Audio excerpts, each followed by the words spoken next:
Sun Bowl Stadium here on the campus of the University of Texas El Paso, where more than 50,000 fans are expected for the John Hancock Bowl to watch Pitt and Texas A&M. And Happy New Year, everybody, and welcome to El Paso. I'm Tim Brandt. We're going to start this broadcast with some news because there is a late-breaking story. In an emotional move, the University of Pittsburgh has just announced Paul Hackett officially as the new head coach at Pitt. The announcement was made minutes ago by school president Wesley Posvar. I want to inform you, the first to know, that we have offered the job of permanent head football coach to Paul Hackett.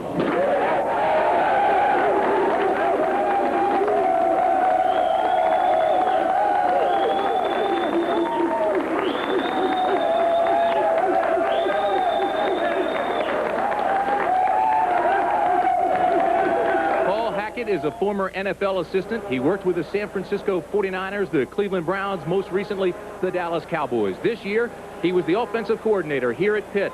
He became the interim head coach when Mike Gottfried was fired over 3 weeks ago. The Gottfried situation, it has been well documented. Although rumors and innuendo persist, they say irrevocably it was differences between Mike Gottfried and the university that caused that dismissal. But the big story here today is Paul Hackett, the new head coach at the University of Pittsburgh. Right now, let's go downstairs to Greg Gumbel. Greg?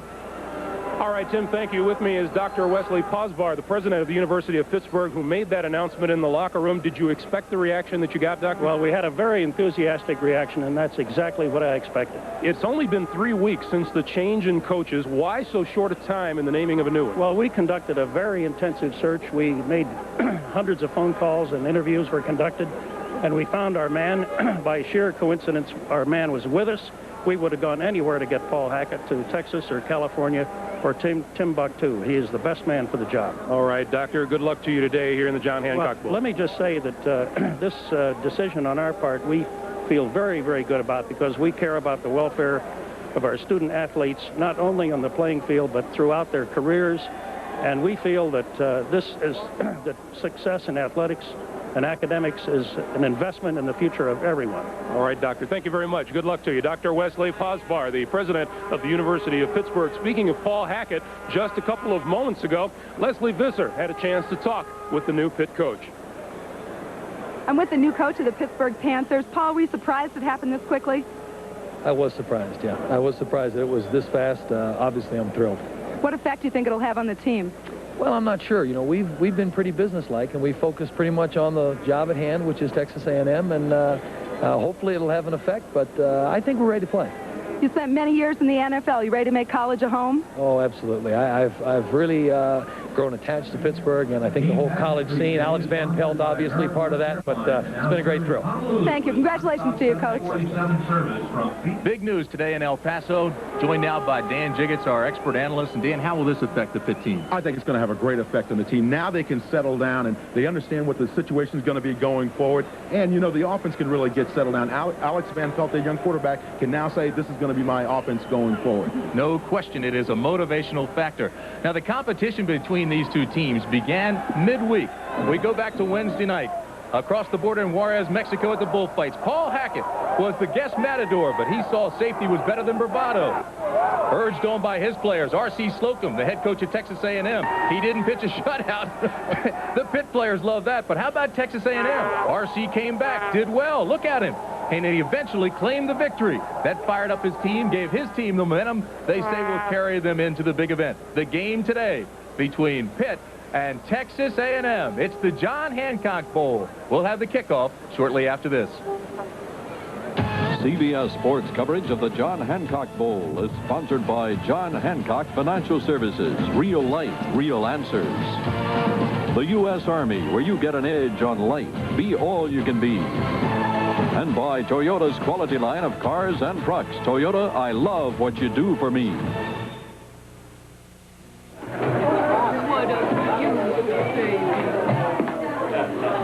Here. What's this?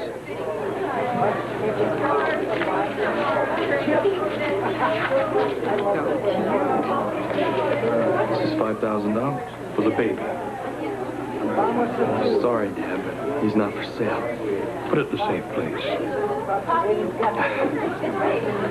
I'm embarrassed to be taking this. And you could do something with it. Like what?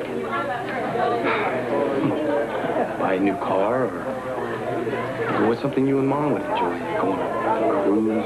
Your mother and I want to do that. We'll do that. I can't pay this back. Pay it back by doing the same thing for your grandchild.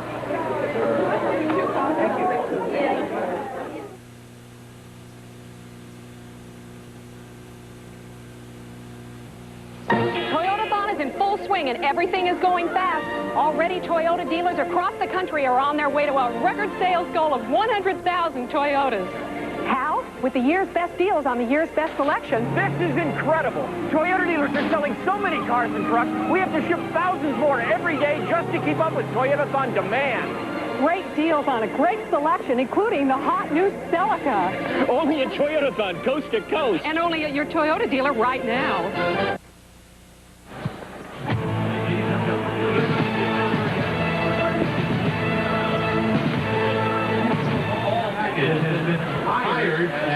The John Hancock Bowl.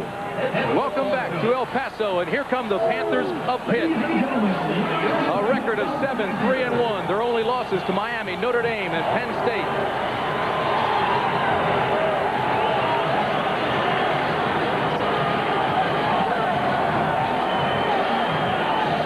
And here come the Texas Aggies. A record of 8-3.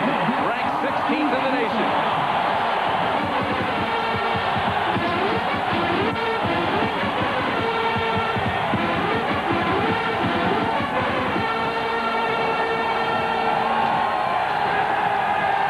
And we'll have the kickoff right after this. Enemy on the open. We're going to play right, Bravo 2. Fire! I'm 30 miles from the action, but I'm responsible for a digital communication link between headquarters and brigade. Enemy tank, 10.1. If the data isn't programmed right, 5,000 troops could be cut off. Enemy forces scattered. But I'd never let that happen to my brigade. Op 4 is eliminated. We did it, sir. Outstanding. Even after sleeping 4 long years, the Duracell batteries you know and love still give you the life you need. There's a date that proves it. Duracell, with 4-year storage. This is Nicorette. Nicorette is nicotine gum. And Nicorette is available only from your doctor. Ask your doctor whether Nicorette is right for you.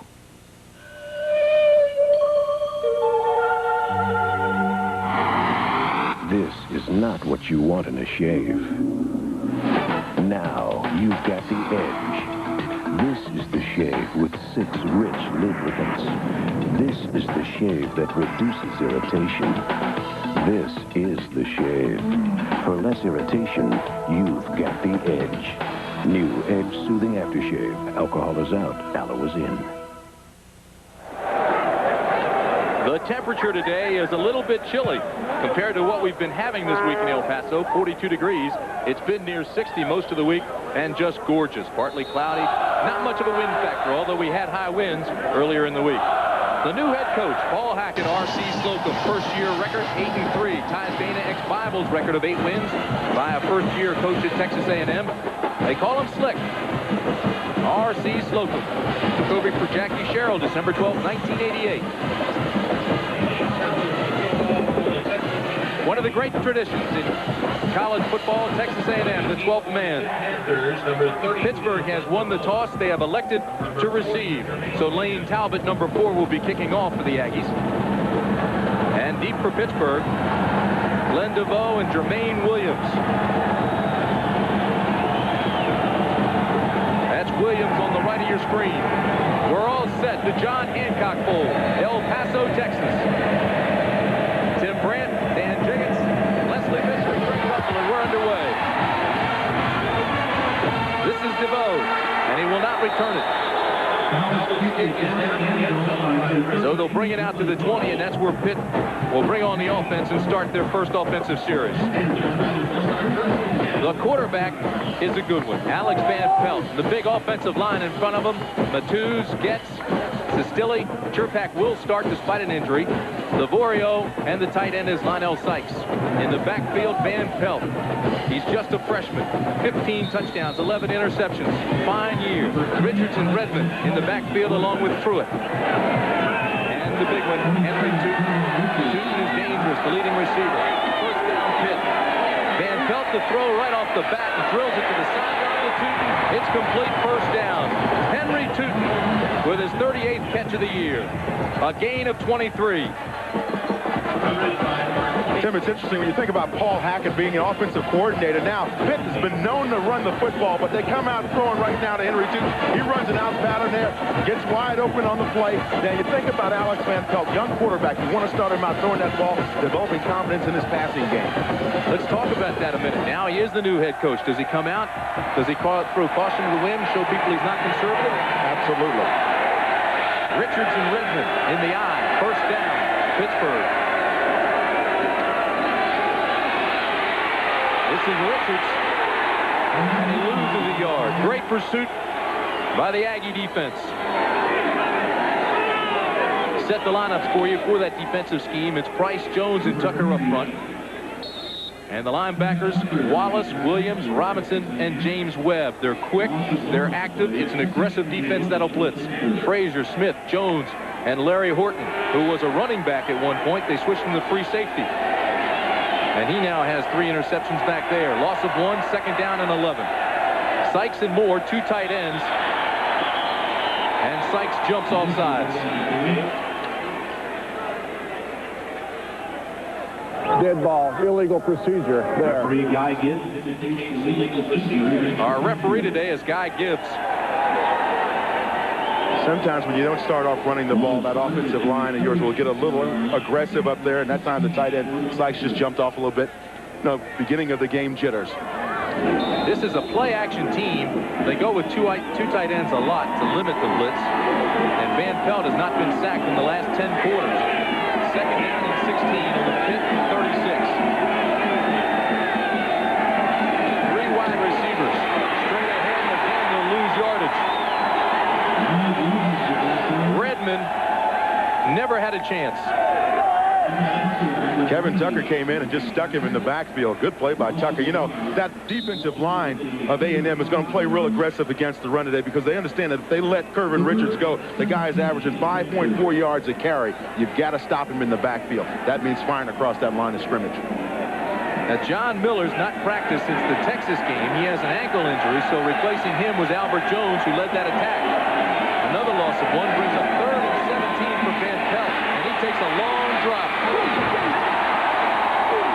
Tried to set the screen. It was incomplete to Kervin Richards. And so a defensive stand by the Aggies, and the Panthers will have to punt. Anthony Williams, number 48 for the Aggies, came in and put a little bit more pressure than you want to have on that screen. You want your quarterback to be able to draw back just a little bit, have time to look downfield and then dump the ball off. And that time, Van Pelt just did not have that kind of time. A look at Brian Greenfield. Greenfield has an average of 42 yards a punt despite a stress fracture in his right leg. That's his plant leg. Still ranked 17th in the nation. Junior college transfer. He'll be kicking deep to Shane Garrett. It hits at the 36, goes out of bounds near the 37. So a 29-yard punt with no return. Lance Pavlis will be the quarterback for Texas A&M. 10 touchdowns, 12 interceptions, thrown for more than 1,600 yards this season. Up front, it's a big offensive line. Webb, Alex, Arthur, Groot, McCall, and the tight end is Mike Jones. He's 6'4", 253-pound senior. Pavlis is joined in the backfield by Wilson and Randy Simmons. Patterson and Percy Waddle are the wideouts. We should tell you that Darren Tank Lewis, the All-American, is injured and is not dressed for this game.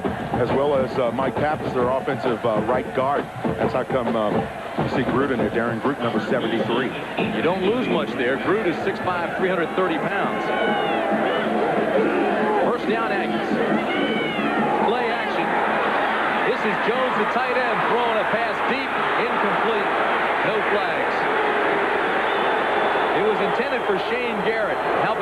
start things off. A reverse to the tight end, Jones, who throws the pass deep to Garrett. You know, Bob Toledo, the offensive coordinator at A&M, told us he's going to have a couple of tricks up his bag, and we saw them practice this play the other day. But you see here now, Bradley, number 16 for Pitt, plays this perfectly. Never got out of position, never took the run fake or the reverse fake, and there the feet get tangled up with the receiver. Incidental contact, good no call, no flag, second down and 10. Straight ahead goes Wilson. Gains about 5, maybe 6. Defensively for Pittsburgh, it's a big defensive front, averaging 267 pounds. Hamilton, Allen, Sims, and Smith. They run a 4-3 scheme, but they'll do a lot off of that. Gray, Gava, McDonald, the linebackers. And in the secondary, Hampton, Bradley, Crossman, and Riddick. It'll be 3rd down and 4 for Texas A&M.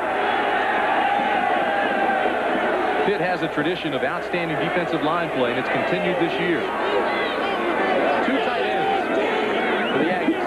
McAfee, left side, hit almost immediately, drags the tackler up close to a first down, but he'll be just short. Tackle was made by Carl Smith. Talking with Carnell Smith the other day, you know, he said he's got a lot of goals in his life, and so far he's met most of those goals. He's graduated already from Pitt, and he says now his next goal is to take a hard look at the National Football League and what he can do there. That's the next level for him. Wilson lines up quickly and punts. And this is Alonzo Hill. And he's nailed. Great coverage by Crooms of Texas A&M. A 45-yard punt, 7-yard return, 11:50 remaining first period, and we're scoreless.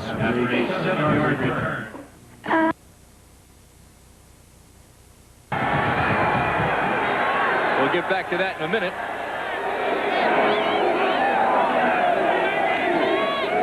First down for Van Pelt, rolls right, throws underneath the coverage to Sykes, his tight end, and Sykes is out close to a first down. He has it.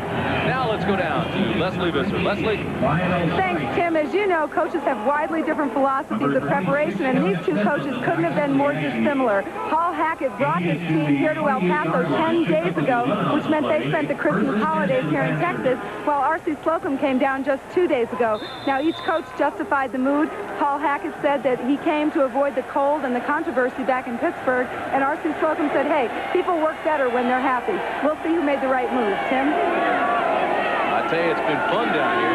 I don't know about 2 weeks. You'd think it would wear you out. A gain of 11 on that first play gave him first down. Richards carries here and gains another 5. Tackle made by Albert Jones, who's playing quite well right now in that nose guard spot for John Miller. We just saw Kervin Richards' numbers. This young man was born in Trinidad, and his whole family were soccer players, and so quite naturally I had to ask him, I said, what do you want to do later on in life? You play soccer? He goes, no, I'm looking at the National Football League, and then after that, wants to get into business. He's 2nd down and 5. He's already talking about the Heisman Trophy as one of his goals. Richards and Walker now in the backfield, out of the eye. Kervin Richards again, great cutback across the 40, midfield to the 40. Down close to the 30-yard line. They'll mark it at the 32. Run out by Larry Horton after a gain of 35. And boy, did he get a block from his center, Chris Sestilli. The freshman at center position, 6'3", 255 pounds, really strong as running back, Kervin Richards. Richards has averaged 171 yards in Pitt's last 3 games. One of the reasons why they're successful running the ball is watch Aaron Wallace, the All-American there. He gets down blocked, he gets pancaked on the play by Chris Getz, and that springs Kervin Richards as well. 2 good blocks up on that offensive line for Pitt. First down, Panthers at the 32. This is Walker left side, not much. To the 28-yard line. Knocked out of bounds by Derek Frazier. You know, it was interesting yesterday when the 2 teams came into practice. Texas A&M came in. Of course, they were dressed out in their sweats and looked like a, like a college football team, very nice and all that. Pitt comes in and the kids are in all these multicolored sweatpants. Everybody kind of did their own thing, and a city school versus a school that's down in the country in College Station, Texas.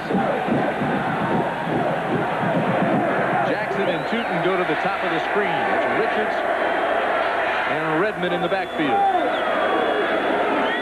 2nd down and 5. The sack came from Wallace from the backside. His 11th and a half sack of the year.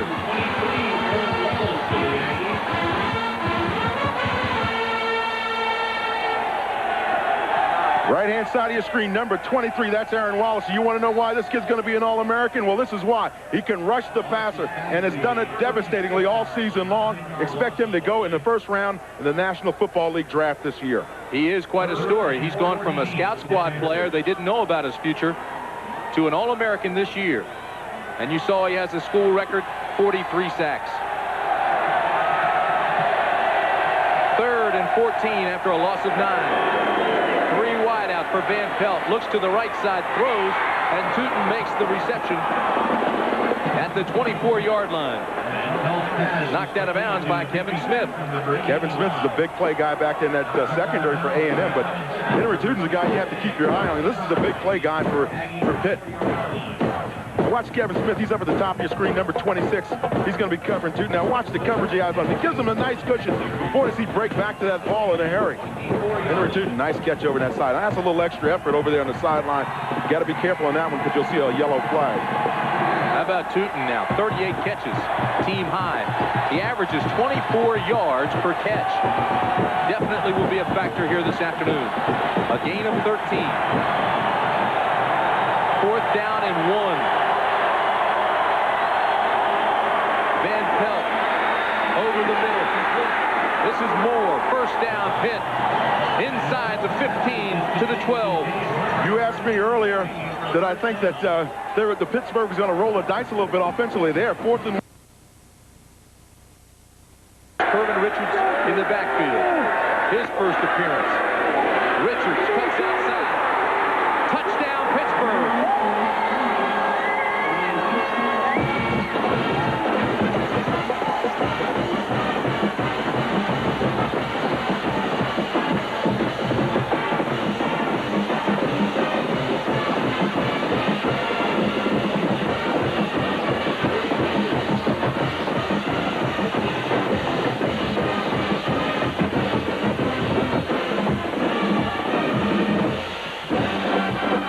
You know why they nicknamed him Swervin' Curvin' Richards. 12-yard touchdown, and Frazier will try to make it 7-0.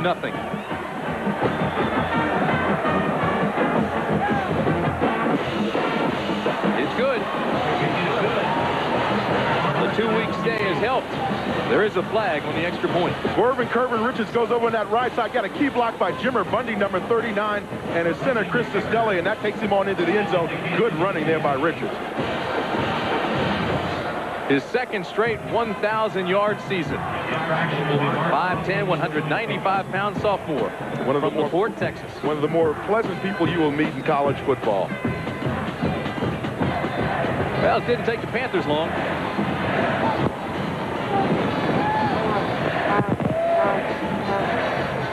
And if you can lip read, you know it's personal foul roughing the kicker. Guy Gibbs, the referee, and it's against Texas A&M. They'll mark that off on the kickoff.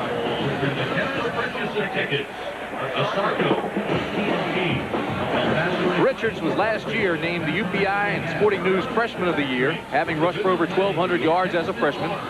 This year, all ECAC running back came into this game with over 1,100 yards, averages 5.5 per carry. Quite a talent.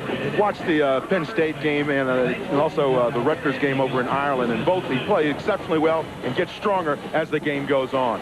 83 yards, 8 plays, and it's 7-0 Pitt. Ladies and gentlemen, at this time, Pittsburgh President Wesley Posvar made this announcement. I want to inform you, the first to know, that we have offered the job of permanent head football coach to Paul Hackett.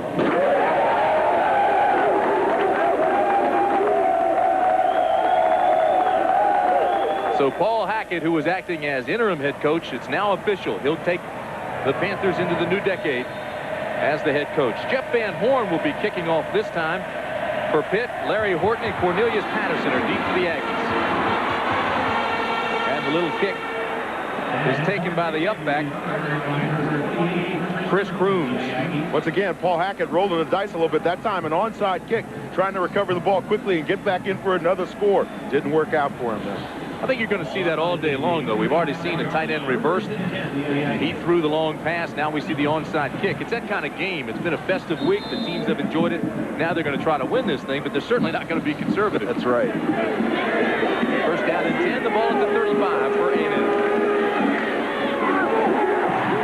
Knocked down quickly by Mark Spindler. Pass is batted down by number 93, Mark Spindler. Spindler, we didn't know if he'd play today. Injured his knee at Penn State and missed the Rutgers game. Yeah, he's number 93 right in the middle of your screen. He's an All-American defensive end. Defensive tackle just slaps that one down. Power slams it. Spindler's one of the more active guys on that defensive line. Hard to contain him and hard to keep him down. He has been dominant. You see his numbers, 4.5 sacks, 2 forced fumbles. Off the right side, not much there. Pitt's defense tightens. Robert Wilson, the fullback, was the ball carrier. You know, to get back to Spindler, Tim, you know, the coaches were concerned about it. Said, gee, we don't know if he can go or not. You took one look at him and you talked to him. He said, this guy's going to play tomorrow. No question about it. He was open with it. We asked him. He says, oh, I'm going to play. But we talked to Paul Hackett. He says he's just talking. Now he's just playing. Third down and 9 for A&M. Pittsburgh faked the blitz, dropped back. This is to Waddle. Makes the catch at the 20 and loses it out of bounds at the 15-yard line. Percy Waddle. Great concentration. Taken down by Dan Crossman. But it's a big gain for A&M. 48 yards.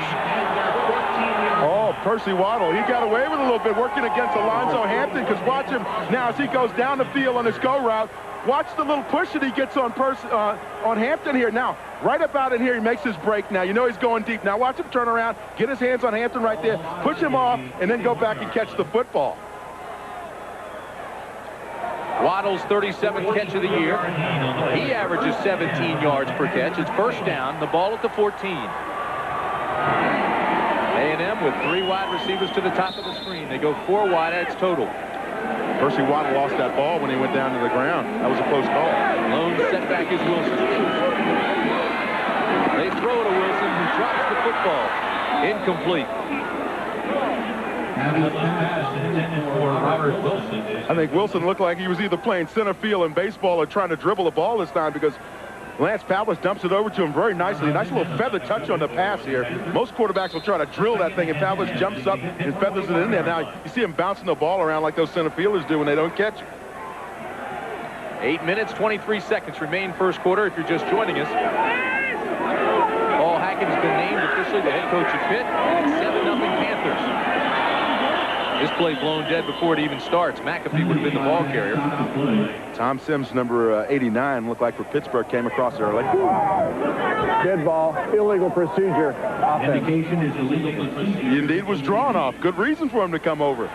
Let's look up in the middle and see if we can find out who comes. Oh, the center. Now, how does the center make a mistake on when the snap count is? He's the guy that snaps the ball and makes everybody move. Problem was he moved before he moved the football.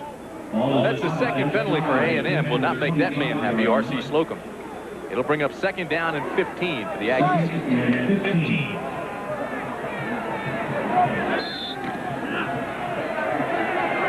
Pavlis was the top high school quarterback in the state of Texas 3 years ago, but he's a late bloomer, just developed this season.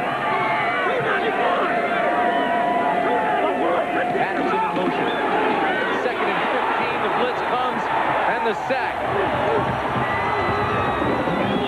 Nelson Walker, number 94. Nelson Walker used to be a defensive end, Tim. They moved him inside to the middle linebacking position, and all of a sudden this guy's going to be a good football player side. Now he's a junior. Watch him come on the blitz right there. Pavlis has no chance to react. It's right on him and takes him down to the turf. The 36th sack of the year for Pitt. Walker started in front of Craig Gobb, who now they're using as the nickel linebacker. Third down and 23 at the 34.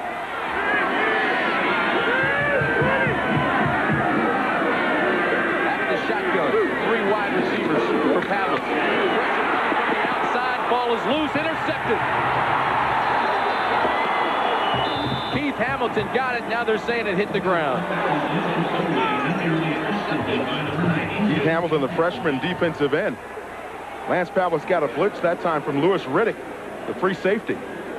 But the pressure came from outside Bradley and Hampton. Watch him now. He's going to get sandwiched in between both of them now. They're both going to pinch him in from both sides. You see Riddick, number 5 there, and Bradley, number 16 on the blitz. And there's Keith Hamilton. He thought he had it. Now, see, he's a good athlete. He should have picked that one up and scooped it up. Not bad for a freshman, though, being in position to make the interception. It'll be a 51-yard attempt by Lane Talbot. No shot. The Panthers will take over in Aggie territory. Dan Crossman with the pressure. They'll mark it right near midfield.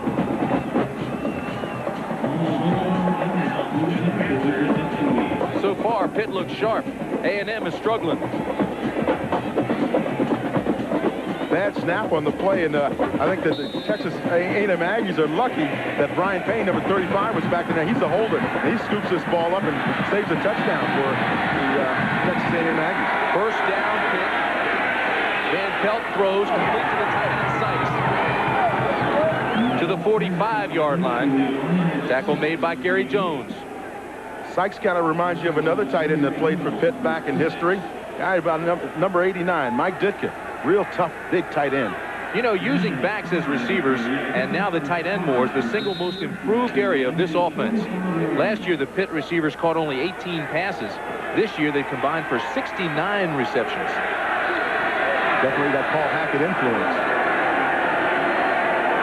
Second down and 5. Richards breaks the tackle, spins outside to the 39-yard line. Tim, we talk about Pittsburgh throwing the football and being effective now that Paul Hackett's here. But one of the reasons why is because of that young man, number 27, Richards. Now, when you have a strong running game and a guy that complements your play-action passing game, because that's what Alex Van Pelt likes to do, play-action, very adept at handling the ball. But the main reason why is because Kirvin Richards runs the football so well for them up front. 39-yard line.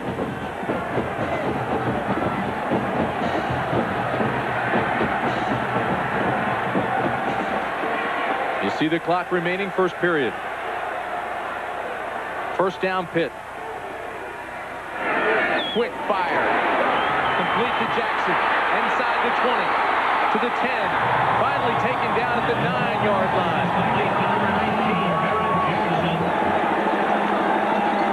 A gain of 29 yards.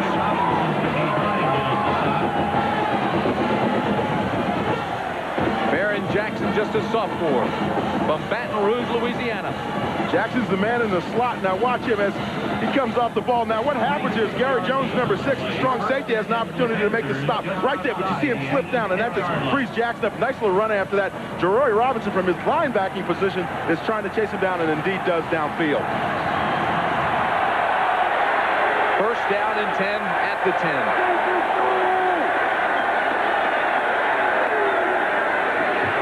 This is Walker to the 4-yard line. Jim, if you want to know why Pittsburgh is having so much success against Texas A&M, you simply look up front. Texas A&M's defensive front has not been able to run their games and get past that offensive line of Pittsburgh. They've been doing an exceptional job blocking for the run and keeping the pressure off of Alex Van Pelt. So as a result, they've been able to march up and down this field in A&M so far. What I expect A&M to do now is start sending those inside linebackers to keep those guards busy. This is the first meeting ever between Pittsburgh and Texas A&M. Second down at the 4. Van Pelt to the corner to Tooten. Incomplete. Knocked away nicely by Gary Jones at the very last moment. Gary Jones in the end zone. All right, down on the goal line. Watch Pitt run this little pick play. A little rub there now. Watch the play of Gary Jones here. Just keeps that eye on the ball, slaps it away, slaps it out of bounds. Got burned last time, but now it comes back strong. Here's another look at it. You see Van Pelt very coolly, calmly, just lofting that ball down in the end zone to his big receiver, Tooten. But boy, what a play by Gary Jones.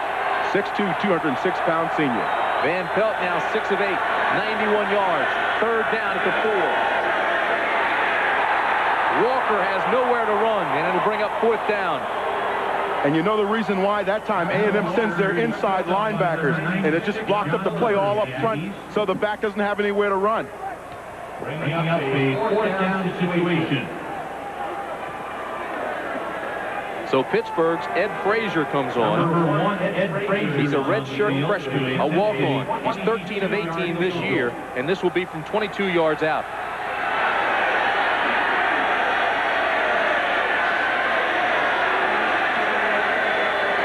High snap, and it's blocked. They can return it, but they won't. Blocked by Derek Frazier.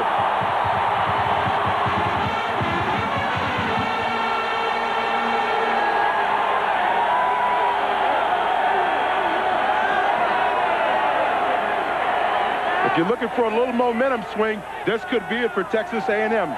The lower part of your screen, lower left part of your screen, number 3.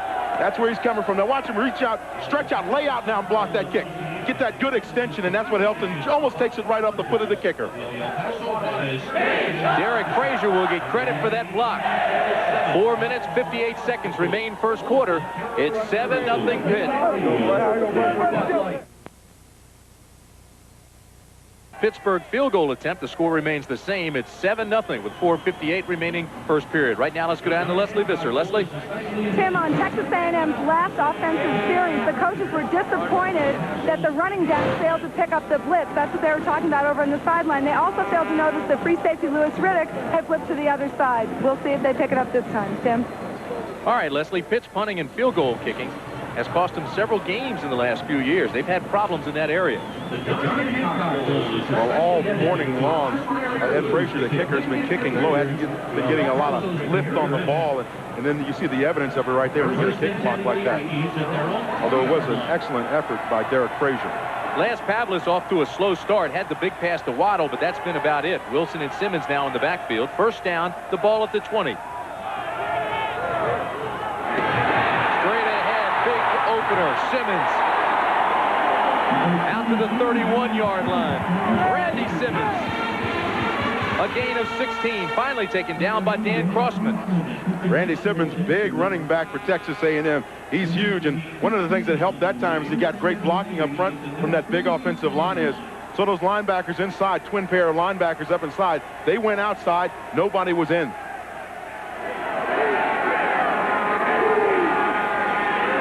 At the 36. This is Simmons again to the left side. Gets a block on the corner and spins his way out to the 42-yard line. Finally stopped by Lewis Riddick, the free safety. Riddick has earned some postseason honors for a fine year. 6'3", 220-pound junior. You look at that Pitt secondary, they've got some strong players back there. I was talking with Mike Holovac at the Houston Oilers earlier, and he says, you know, they're looking at these seniors in particular in these two ball clubs because defensively, that's where they really got some fine players. 36 sacks, 15 interceptions. It's second down and 4. First down. Pavlis makes the collision to Percy Waddle. Tim, I was watching the tape of the Texas A&M game, and Percy Waddle in that game made 2 sensational catches. This young man was a Prop 48 kid and really didn't get to play a whole lot his first couple of years at Texas A&M. And it's really kind of a shame that you can't squeeze another year out of that college career, because I think then you'll see a guy who's really prepared to go into the next level. How about those numbers? 2 catches, 58 yards. First down at the 48.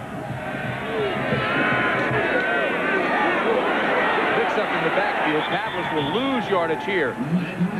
Pavlis and Simmons got mixed up in the backfield. Smith finally makes the tackle, but it was a broken play. Yeah, there may have been a mix-up in the backfield, but old Carnell Smith went to that sideline hunting down that football. He knew that Lance Pavlis had it. He goes, hey, that's the quarterback that's carrying the ball. I can get him. Lance Pavlis credits a lot of his maturity this season to his getting married and settling down a little bit. Says, and now he goes home, you know, and sit down and really relax and get into his ball game a little bit more. Second down and 12. Pavlis across the middle has it complete to Jones. Jones first down. Breaks a tackle inside the 30 to the 28-yard line. Big Mike Jones, 22-yard gain. All right, I'll go on record. Mike Jones, number 82, Texas A&M tight end, is going to be a #1 draft choice in the National Football League. Big tight end, can block and catch the football, has exceptionally soft hands for a big tight end. Now watch him here. He used to be a quarterback now. Can you believe that? A guy that's 6'4", 250 pounds, used to be a quarterback, and watch him just manhandle those defensive backs. He's like a raging bull. It looks like that bull that ran after R.C. Slocum the other night. First down, straight ahead they go. Wilson gets a couple more. You know, Jones, you mentioned, was a high school quarterback and actually went to the University of Michigan to play quarterback. Didn't like it there, left, went to Sacramento Community College, eventually to A&M, and you're right, he'll be in the pros, the NFL next year. And better than that, he started out in Bridgeport, Connecticut. Gives Pavlis a big target, 6'4". Second down and 7. Pavlis wants a timeout, doesn't like what he sees. What he saw was probably 10 guys lined up on the line of scrimmage. Used to call it a sticky sand when you bring all of those defensive backs up, all those linebackers up on the line of scrimmage. But if you pop real quick on that thing, you can get down the field in a hurry. Bob Toledo, the offensive coordinator, talking with Pavlis. This defense will load up. It's a 4-3 scheme, but they try to take advantage of their size and quickness and finesse. They will look a lot like the Philadelphia Eagles and Buddy Ryan's defense. You'll see them come out in the 46. They'll shift to overs and unders. Gives that offensive team a lot of looks, and now you have to concentrate on each one of your blocking schemes because it's not going to look the same in any one. Bob Valicenti, the defensive coordinator, talking with Dan Crossman, the strong safety. He was the head coach at Kansas himself, then went to the University of Maryland, eventually to Pitt under Mike Gottfried. And he has an aggressive defensive scheme. Coming up next, college basketball, Arkansas, UNLV. The 11th ranked Arkansas Razorbacks traveling to Tark's Tank to take on the 12th ranked Running Rebels. That's NCAA college basketball coming up next here on CBS Sports. Nolan Richardson, the head coach at Arkansas, had a pretty good tournament last year in the NCAA tournament. They left a little early. I know he's looking forward to going a lot further this year as we head into the Final Four.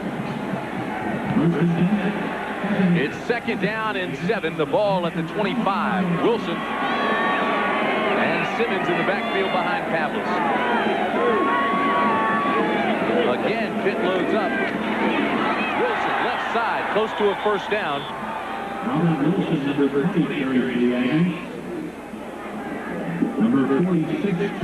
Wilson, 6'1", 245-pound sophomore. Over 600 yards rushing this year, 4.5-yard average. Now, this is going to turn into a little bit of a classic battle up front. Texas A&M's offensive line is huge. Now, they're going against Pittsburgh's defensive line that likes to shift and move on you and give you a lot of different looks up front. Good challenge for that offensive line. 3rd and 1 at the 19. Straight ahead, Wilson, first down, Aggies. Just inside the 16, close to the 15-yard line. Talked about that big offensive line for Texas A&M. Let's see how they're getting off the ball. They average probably around 300 pounds. And as you can see here, they're getting off that ball and moving the rock a little bit for their running backs. You like those big guys. I sure do. I tell you what, I feel like a midget when I walk around with that group. That line at A&M averages over 290 pounds.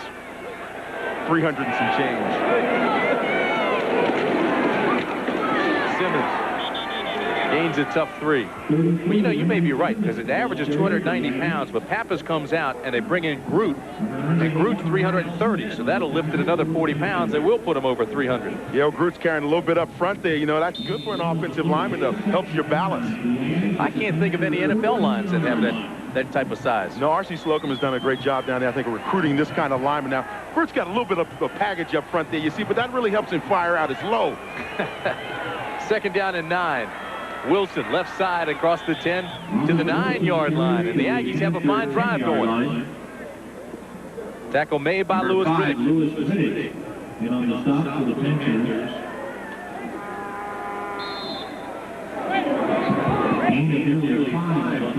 Offensive coordinator Bob Toledo has really opened up the offense. Multiple system now for Texas A&M. They go to 2 backs, sometimes 1 back, 4 wideouts. But there's no question they missed their All-American running back, Darren Lewis. He's on the sideline today in civvies. 3rd down and 4 on the 9. A&M started on their own 20. Pavlis, quarterback draw inside the 5. Touchdown.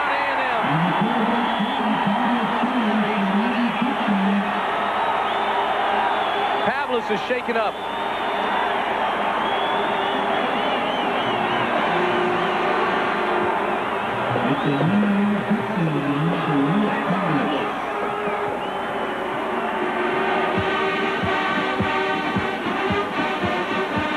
R.C. Slocum's going to come out and attend to his quarterback.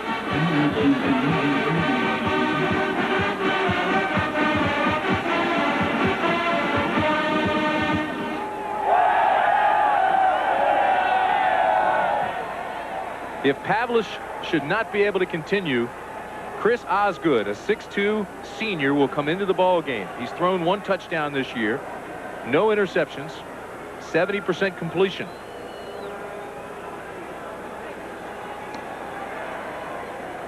There's a look at Chris Osgood, number 10. Osgood came in A&M as more of a running quarterback, and now has had to adjust to the new passing game of Bob Toledo. But let's watch Lance Pavlis here. Now he gets a great block from his center right there. You see Mike Arthur to a great block down on the line, downfield. Now let's see if we can find out from another angle what happened to Lance Pavlis as he went into the end zone, because that is apparently where the injury occurred. Makes a nice run here. Good little setup on the play. He dives into that end zone. Number 31, Dan Crossman, got a pretty good shot on his right shoulder, and then he landed again on that right shoulder in the end zone. But he is up and he's walking off, and that right arm is moving all right. He's looking at the hand, and he probably had a stinger. Had those pins and needles down that right hand. Lane Talbot will come on for the extra point. That's a typical formation for A&M. They'll see how they line up. It always keeps open the option of 2 points. And the extra point is good. So with 16 seconds remaining in the first period, we're tied. It's Pittsburgh 7, Texas A&M 7.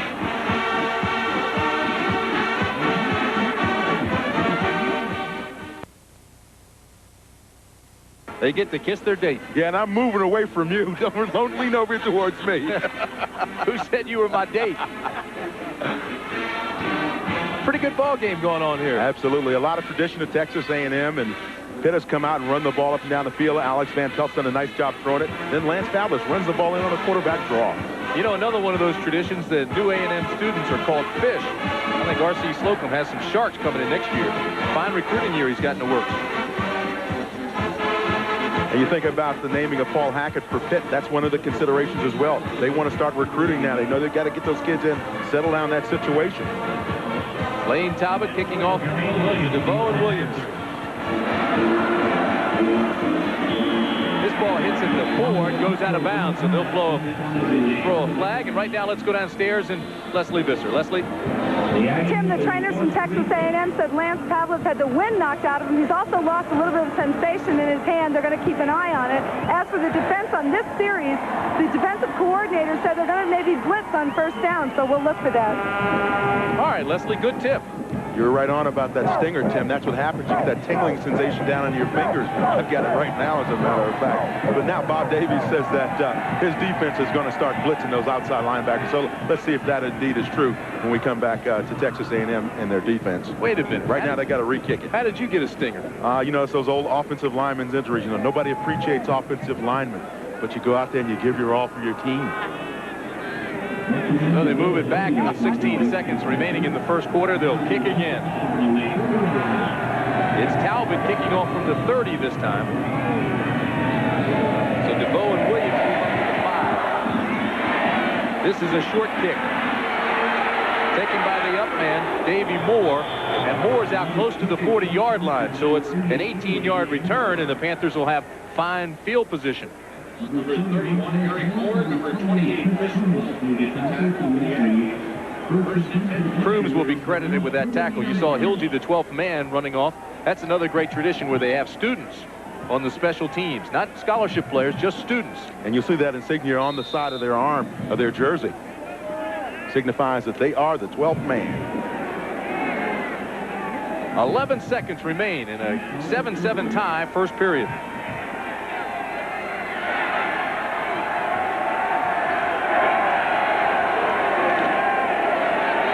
Play action. They go straight ahead to the tight end. Moore, incomplete. Good play fake up the middle, then looked that way and threw to the tight end, but it was incomplete to Davy Moore. You know, Tim, in talking about the tradition of Texas A&M, though, let's talk a little bit about that 12th man. That's where now R.C. Slocum has brought in young people who are non-scholarship students to be those guys that run down on the kicks and all of that. And as we were talking before, it's kind of a nice little setup for the university, because everybody says, well, if I'm a halfway decent football player but I didn't get a scholarship, now I can come in and I have a shot at getting on that Texas A&M ball club. 2 tight ends, 2nd down and 10. This should be the last play of the first quarter. Richards, right side, gets back to the line of scrimmage, hit by a whole host of A&M Aggies, led by Kevin Tucker, the nose guard. So that's the end of the first quarter with the score, Pitt 7 and Texas A&M 7. The John Hancock Bowl named Paul Hackett as the new head coach at Pitt. The game started. Kervin Richards had a 12-yard touchdown run for the Panthers. They were leading 7-0, had a field goal attempt blocked, and then Texas A&M came down on an 80-yard drive, 11 plays, ate up 4 minutes and 42 seconds of the clock.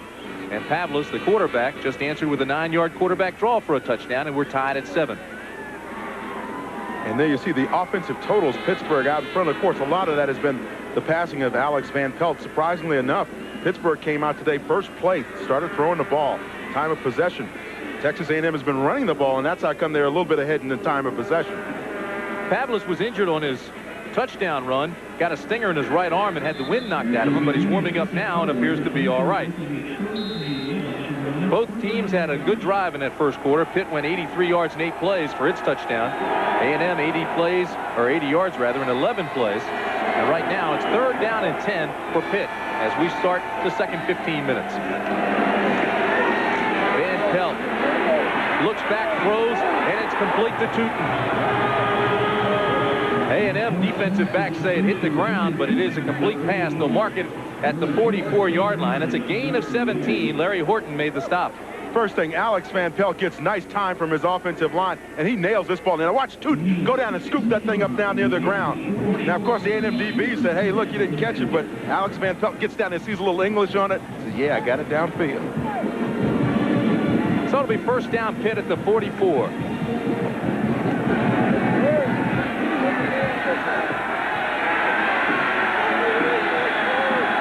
Richards and Redmond in the backfield. Play action. Going for Tooten. No, it was out of bounds. Van Pelt again with fine ball handling on the play action. Threw back to Tooten, and Tooten couldn't get his foot in bounds. And that's really the thing that Alex Van Pelt does so well, handling the ball. The little sleight of hand that the quarterback can do to fool the defense. Here, little play action. You see those linebackers kind of sitting in there now. He looks downfield for Tooten. Now, did Tooten get 1 foot in when he caught the football? Let's watch him as he goes on that sideline. No, he's out of bounds. That's a good point, though, Dan. In college football, you need only 1 foot in. Roughing the passer on the defensive indicated is roughing the passer against the Aggies. Roughing the passer was called on the defensive team, and here's the shot that he took just after Alex Van Pelt let go of the football. He goes for a ride that time. Terry Price, number 88, made the late hit. He had an all-star type year, Price has, but that was a mental error. Bob Davies, the defensive coordinator for Texas A&M, you know he's disappointed in that situation. On first down, Richards is the lone setback behind Van Pelt. Again, there's play action. Good fake. And the completion to Orlando Truitt. They'll mark it at the 13-yard line. It's a gain of 16. Aaron Jones made the stop.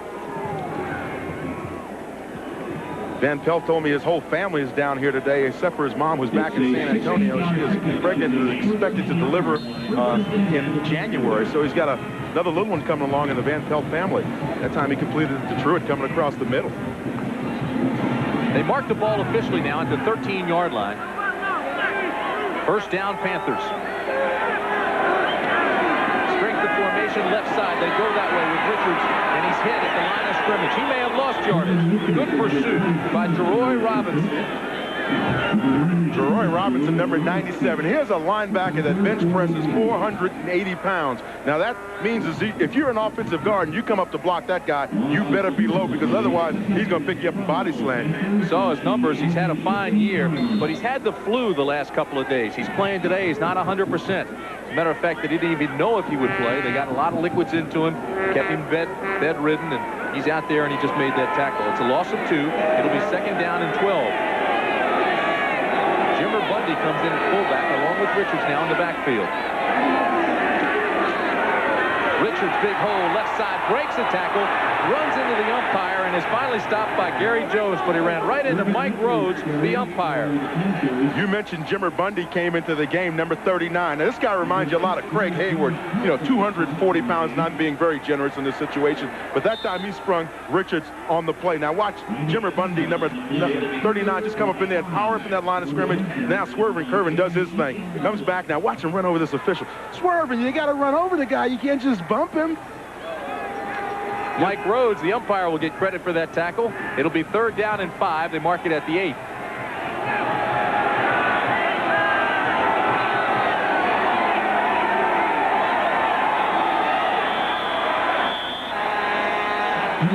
And there's a penalty flag. We'll stop the play before it begins. Delay of game. There. So they'll move it back, delay a game. Against the Panthers. Actually blew the whistle with 1 second remaining on the play clock. He anticipated a long count. That's the 2nd penalty for Pittsburgh. It'll be 3rd down and 10 now. They move it back to the 13. And you got to wonder how busy has Paul Hackett been. Now, keep in mind, he was the offensive coordinator before he was named head coach, and now he still has those responsibilities as offensive coordinator, as well as being the head guy and talking to the press and handling all of those responsibilities. So he's had a lot on his mind as he's been down here.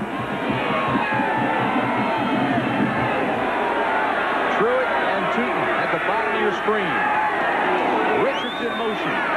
They throw underneath. It's complete at the 6-yard line to Jackson. But it's not enough for a first down. So it'll bring up 4th down and about 3. So number 19, Baron Jackson, looking over, and now he knows he should have gotten enough for that first down. That's the first thing you want to do, is get in there and get that first down. Now, Ed Frazier's last field goal attempt was blocked. It was blocked by Derek Frazier. So now Frazier, who was kicking low in warm-ups, comes on to attempt a 24-yarder.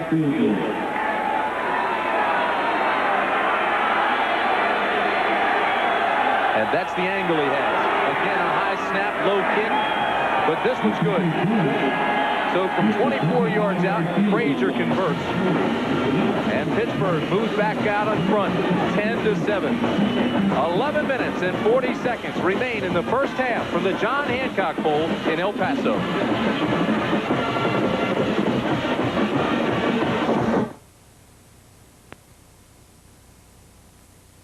In the half right now, let's go downstairs to Leslie Visser. Leslie. Tim and Dan, as you probably already know, one of the traditions at Texas A&M is yell practice, which is the night before a game. Thousands of people gather to support the team. I'm here with Waylon Kane, who's the head yell leader. And Waylon, I've heard there's an actual art to yelling loud. Well, actually, there's a lot of things about a yell that you got to know. You got to know hand signal, yell itself, and how to hump it. How to what? Hump it. Now, will you demonstrate that? I'll demonstrate. It's not anything dirty, okay? And Aggie scientists figured this out a long time ago. It's a way to get the most volume out of your mouth down the field behind the team. You hump it, you put your feet together, put your hands between your knees, you just yell as loud as hell. And go ahead. Okay, you want to watch? We're fixing to do something real quick. Okay, cool. We'll catch you later. Thanks, Will. Nice job, Leslie.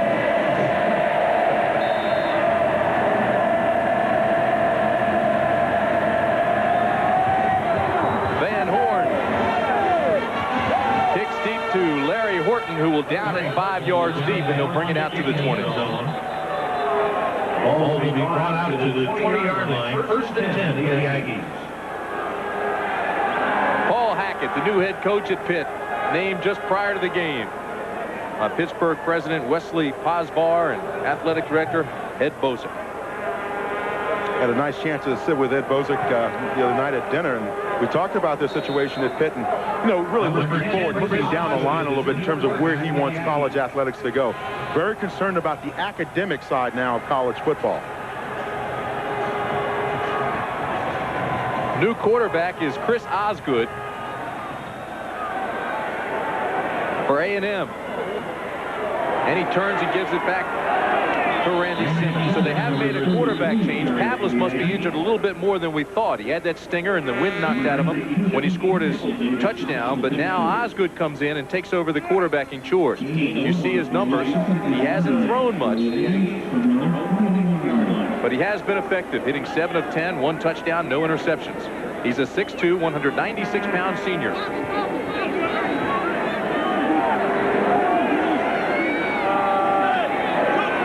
Second down and 9. Osgood, Simmons, right side, big hole. Fine play made by Nelson Walker, the linebacker, or Simmons would have had another 10 yards. Great tackle by Walker. At time, you saw Pittsburgh come up in the 46 look. 2 linebackers lined up over to the near side. And so what does A&M do? They say, well, we're going to go back where we know we got those down linemen. We can get our big people on those down linemen and block them up front. It'll be 3rd down and 5 at the 25. A&M spreads the attack.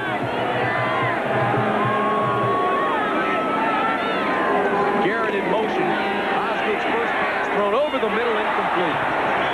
It was intended for Patterson, but there was outstanding coverage in the secondary by Crossman and Hampton. You know, that time you can't blame Chris Osgood for that one. He just got the ball in, and the Moss Point, Mississippi native was really trying to squeeze that ball into his wide receiver that time. But he came into A&M as a running back, a running quarterback, I should say. So didn't have really a whole lot of experience throwing the ball for A&M. There's a look at Alonzo Hampton. He's waiting for Sean Wilson's punt. He averages almost 10 yards a return. Hampton takes this one at the 35. Straight ahead, middle return to the 46-yard line, and that's where Pitt will have it first down. 39-yard punt, 11-yard return, and the Panthers will have excellent field position. 10:05 remaining in the half. It's 10-7. Panthers.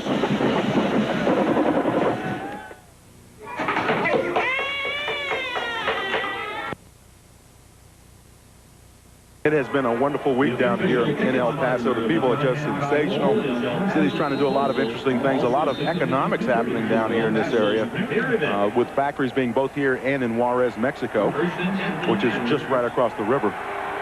Did you make a New Year's resolution? I sure did. What was it? I'll tell you next year. First down. Van Pelt throws into the flat, knocked down, almost intercepted.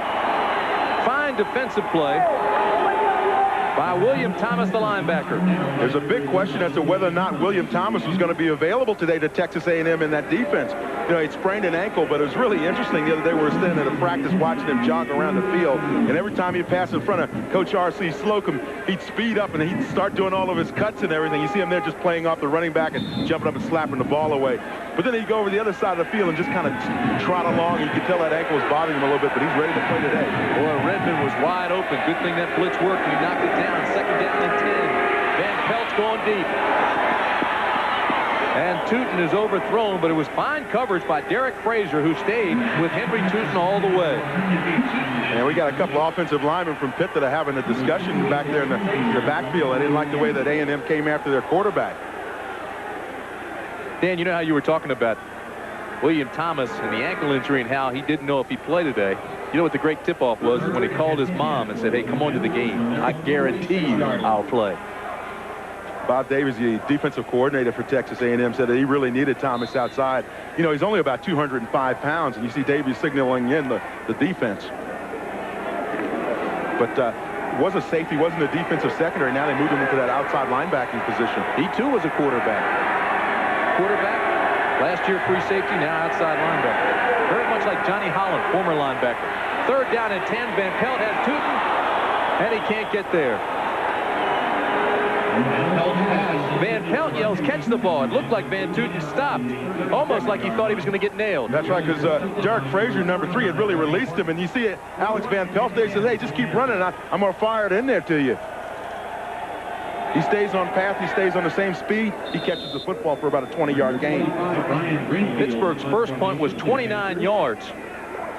Greenfield trying to do better this time. He averages almost 42. Here's Truitt, who will be waiting at his own 10. Correction, that's Shane Garrett. Garrett calls for the fair catch and lets it go through the end zone for a touchback, so they'll bring it out to the 20. A 54-yard punt and no return. To the 20-yard line, the Aggies will have it 1st and 10. The NFL coming up on CBS tomorrow.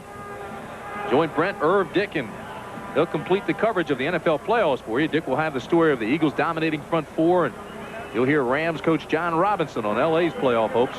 For comprehensive NFL coverage, it's the NFL Today at noon Eastern time, followed by the Rams against the Eagles in the NFC wildcard game. That's tomorrow here on CBS. You think about that game, you have to like Philadelphia's chances playing at home, and that defensive front of theirs with Jerome Brown and Clyde Simmons. Can you believe those guys didn't make the program? First down at the 20 for Texas A&M. Osgood in a whole lot of trouble, and he's sacked at the 7-yard line. The pressure came from Carnell Smith and Tom Sims. Now, it appeared that Sims, number 89, was never really blocked, and he just came right up the middle of the offense. And then you see Smith coming from outside from his defensive line position. Now, watch Osgood. He sees right now, look at right up in his face is old big number 89. And here comes Carnell Smith, 91, trying to chase him down as well.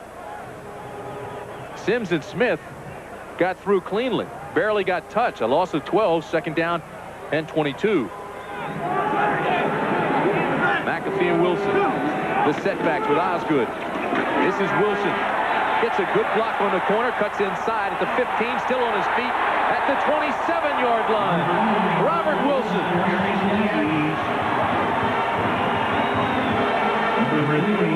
A gain of 19.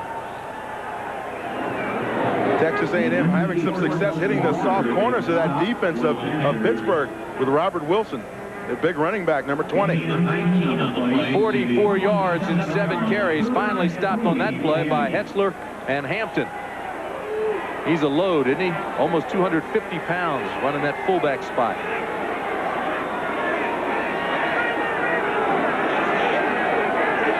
Third down and 3 for Osgood and the Aggies.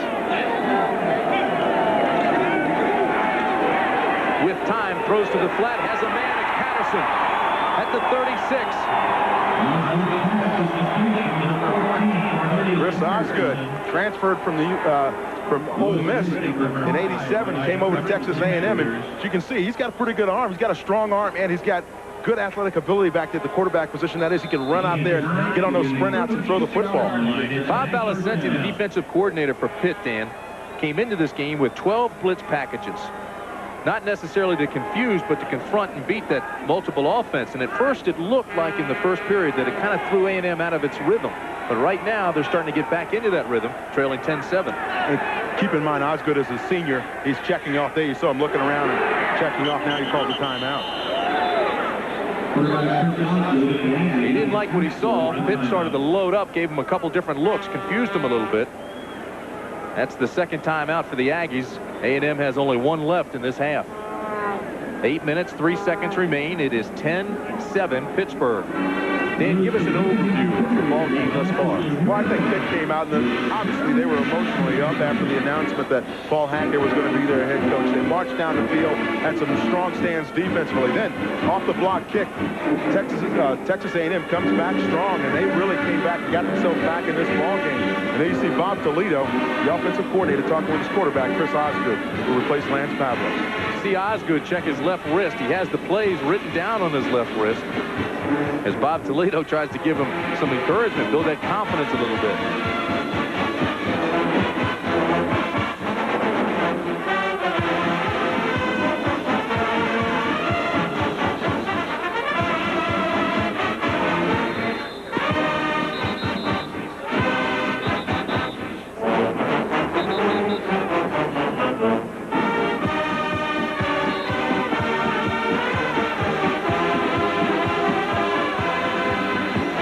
The ball at the 37.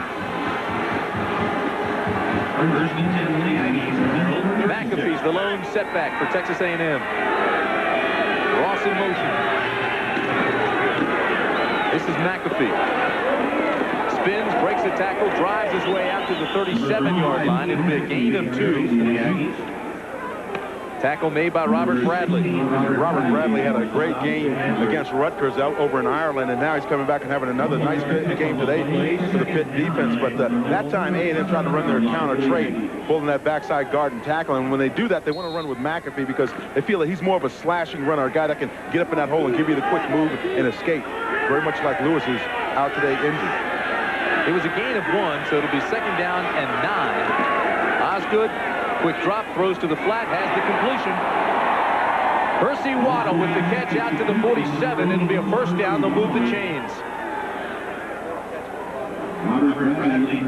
Percy Waddle, number 81 at the bottom of your screen, is going to get some respect from the defensive backs of Pittsburgh. You see there, he's got about a 7-yard cushion and runs that out. And the defensive backs, in this case Bradley, just can't react up fast enough to get up there and block the ball.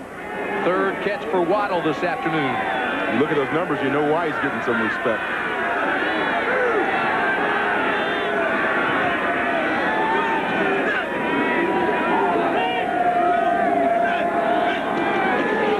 Simmons, straight ahead. Runs into his own man, gets back to the line of scrimmage. But Craig Gobb, the middle linebacker, stuffed things immediately. Number 46, Craig Gobb. Yeah, but if you're up on that offensive line and Simmons runs into you, you have to check your heart after he hits you in your back. Simmons is shaken up. Gobb, correction. He'll be replaced by Walker. It's a pretty good collision. Gobb is 225 pounds. Simmons is 237.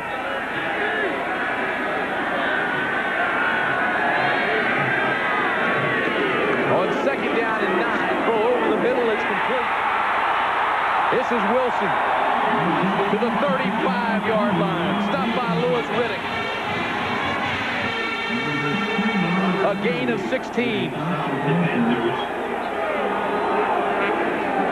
Chris Osgood stands in on this play. Now watch him as he gets that pressure up front. It's coming from up the top of your screen. Now he knows he's going to get hit as he releases his ball because there's a blitz out there, outside linebacker, nobody to pick him up. He gets hammered, but when he stands in and delivers that football downfield to Wilson.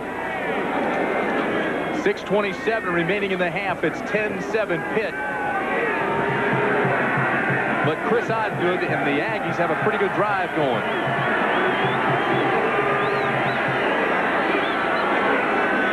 Play action. Osgood looks deep.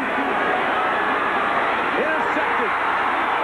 Alonzo Hampton at the goal line with the interception for Pittsburgh.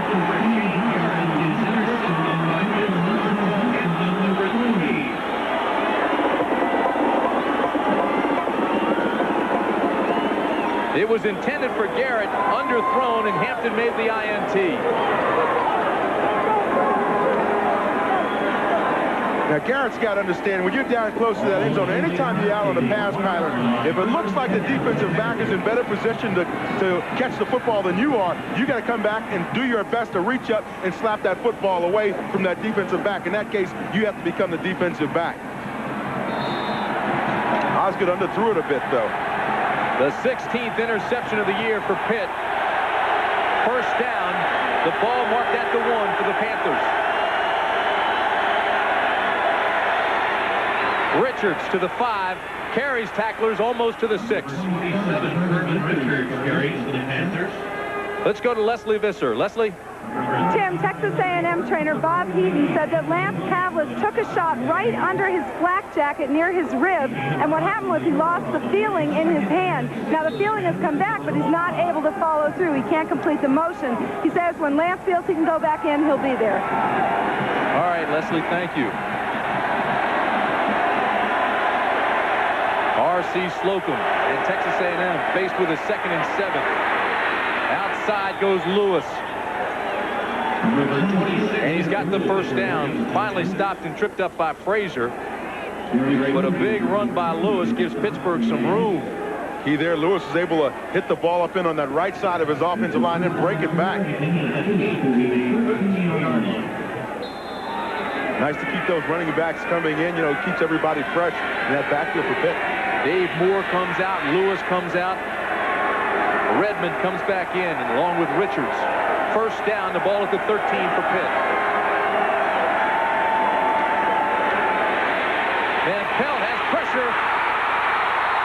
incomplete. It's ruled an incompleted pass. Always a question is, was Van Pelt's hand coming forward? That time, William Thomas, number 11 for A&M, looked like he was the guy that slapped it out of his hand. Thomas will be right down there, right in the middle of your screen, number 11. We told you that he used to be a defensive back. You see that speed getting to the quarterback right there. Now watch him come around here, and it appeared that maybe his offensive lineman may have bumped him on the inside, on that left-hand side. That should be a fumble. That ball, his hand did not appear to be coming forward. It appeared that it was still back. The ball came out as it was going back. Should have been a fumble. No replay in college football. Second down and 10. The ball at the 13.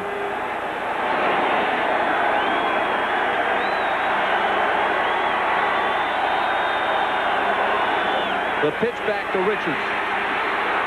Hesitates, drags the tackler Thomas out across the 20 to the 21-yard line. If it was the NFL, that play would have been reversed. Yeah, but we would know it 5 minutes later. It'll bring up third down. And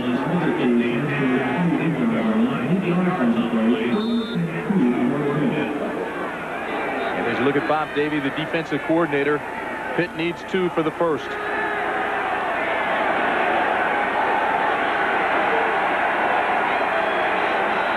tight ends, Lewis and Walker in the backfield. Power formation for Pitt. Van Pelt on play action. Has his tight end Moore open, and he can't hit him.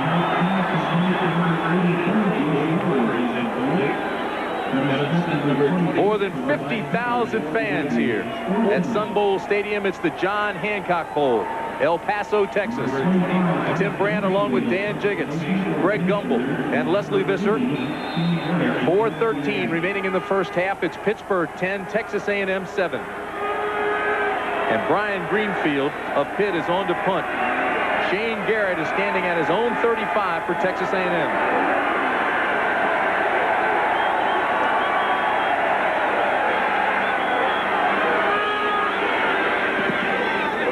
High spiraling punt. Garrett will take it at the 40. Slips.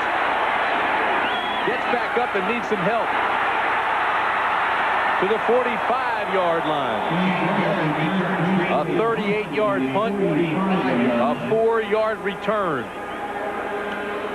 Shane Garrett knows that if you make a mistake like that when you head back to the bench, you better do something positive before you go back, or else you just totally avoid your head coach.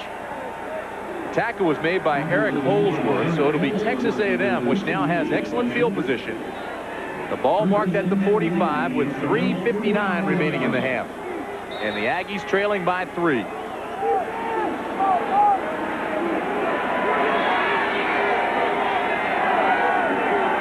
Patterson at the bottom of the screen, Waddle to the top. First down, straight ahead, McAfee, big hole, out to the 45-yard line in Pittsburgh territory. You see how fast McAfee hits up into that line of scrimmage. We talked about that dimension of his game and how that'll complement the running game of Texas A&M. Now, with Osgood at quarterback, you expect that maybe he hasn't had as much work throwing the football as Lance Pavlis has, so now A&M probably has to feature their running game just a little bit more. If you're just joining us, it's a news happening day. Wesley Posvar, the president at Pitt, Ed Bozick, the athletic director, the Paul Hackett, head coach officially today at Pitt. You see the first down. Kervin Richards scored first for Pitt on a 12-yard run. It was 7-0 Panthers. Lance Pavlis, the quarterback, on a draw, went 9 yards. Made it 7-7, scoring for Texas A&M. The second period, the only scoring has been a 24-yard field goal by Ed Fraser. It's 10-7 Panthers.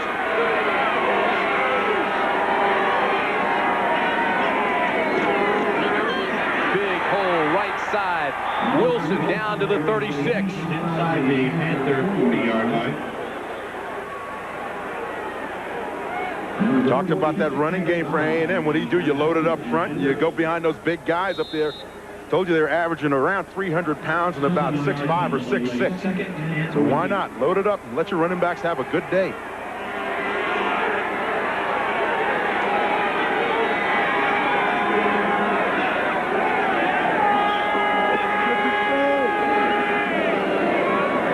On second down, they need 3. Osgood with time, throws to the flat. It's complete. The tight end, Mike Jones, down to the 30-yard line, loses it out of bounds. It's still A&M's ball. Well conceived and executed play. Now Jones is limping and shaken up slightly. He's one of those guys that goes back to the huddle limping, though, and then comes out running a 4.440.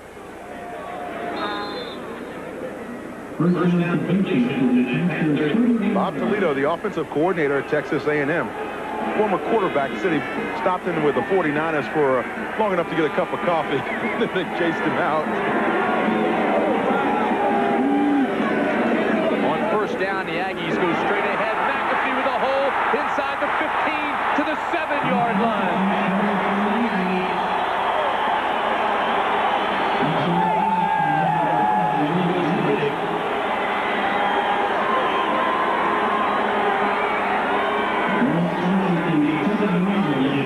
A gain of 24 before Riddick finally knocks him out.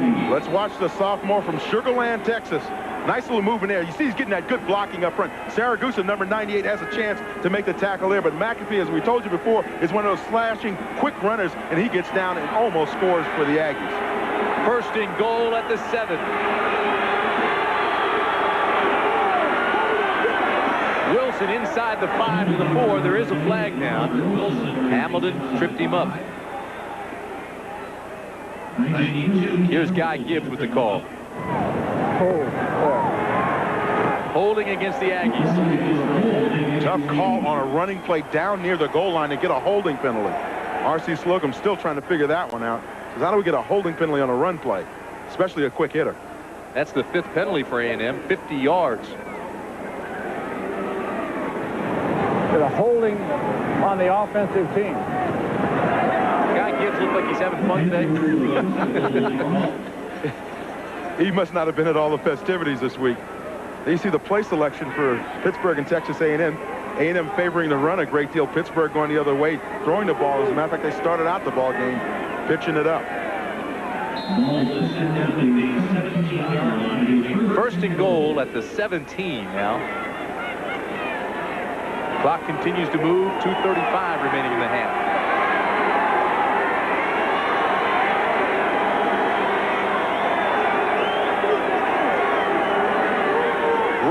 Osgood in trouble, throws anyway, almost intercepted. Oh, Craig Gobb was right there and couldn't pull it in. It was intended for Percy Waddle. Intended for Waddle, but Keith Hamilton, a freshman defensive end for Pitt, was in and putting the pressure that time on Osgood. Hamilton, 6'7", 275 pounds, a true freshman. Told me that his one objective in college is to make sure that he gets his degree. Says, I can't go home. My mom's an educator. I can't go home if I don't get my degree. Dangerous pass brings up second and goal from the 17. Again, they come with a lot of pressure. McAfee in trouble, and he loses yardage to the 22-yard line. Carnell Smith, big number 91. Key on that play, though, was Robert Wilson picked up the blitz that time and really cleared things out for Osgood. He had a chance to look down and get that ball out and not get sacked on the play. Wilson with a big block on Gobb, number 46. Talking about Smith's intentions to get his degree, all the players at Pitt received a letter from their outgoing coach, Mike Gottfried, who was fired over 3 weeks ago, wishing them happy holidays, good luck in this game, and urging them all to continue their education and get that degree. Third and goal from the 22. Pressure again, the blitz comes. Osgood throws it away. Closest person was Cornelius Patterson. Smart play by that quarterback, Chris Osgood, to throw it away. That time the pressure came from up in the middle. Send the linebacker in the middle, send Bradley, number 16, outside, and try to get Chris Osgood a little confused. So Lane Talbot comes on to attempt a 39-yard field goal. Brian Payne is the holder. Another high snap. This kick is long enough and it's good from 39 yards out. And with 1:22 remaining in the half, we're tied at 10.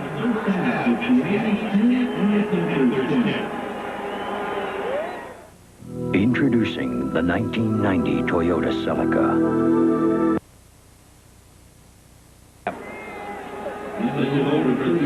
Pitt will have that minute 22 to work with. Van Pelt, the quarterback, 9 of 18, but he's missed his last 5. So Talbot will be kicking off to DeVoe and Williams.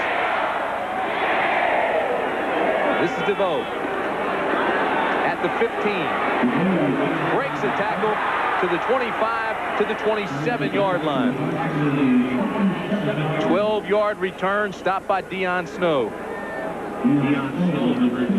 Coming up at halftime on the College Football Report, we'll update you on Chucky Mullins, the Mississippi football player who was paralyzed 2 months ago. And we'll get a preview of tomorrow's NFC wildcard game from Pat Summerall and John Madden. That's coming up at halftime with Greg Gumbel.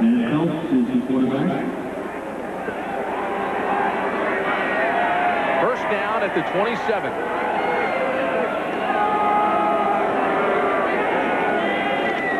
Van Pelt's got pressure. Throws the completion to Redmond. And Redmond's dropped in a hurry at the 30. It'll be a gain of 2. Bring up second down and 8. Anthony Williams, number 48, coming up with a big stick. That time the pressure is from Webb. Outside linebacker. He is the brother of Richmond Webb, the All-American offensive tackle for Texas A&M. Playing in the place of Thomas, who's been sparingly used now because of that ankle. Second down and 7. Van Pelt throws deep, has a man open, breaks a tackle. It's Truitt at the 30. Truitt at the 25. Truitt at the 10-yard line before he's finally taken down. A gain of 60 yards.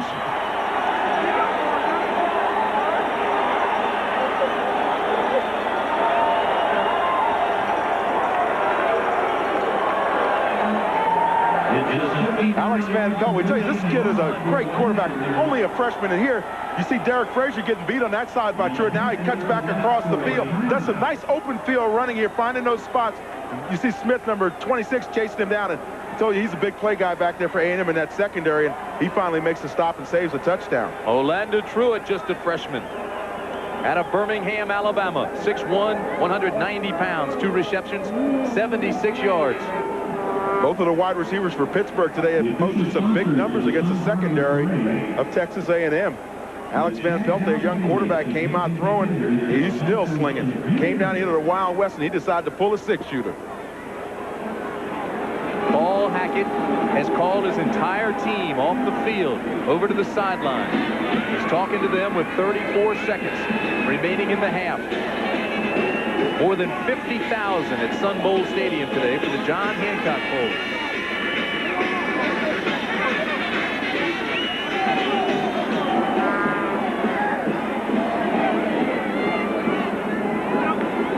Paul Hackett, formerly with the Dallas Cowboys, spent some time down there with Tom Landry. Time in San Francisco. An offensive genius, considered to be one of those guys that really can bring your passing game along, and certainly he's done that for Pittsburgh. At long last, Paul Hackett has lost his title as the nation's most rumored, never-chosen head football coach. First down and 10 on the A&M 11. They can make a first. Richards is really hit hard by Aaron Wallace at the 8. Now, if you're Paul Hackett sitting over there saying, hey, what do I want to do against this A&M defense? I know A&M is playing me tough up front right now. Aaron Wallace, number 23 there, making the stop. So what do? Run the ball now. You go back to your play action and try to get some crossing routes down in that end zone.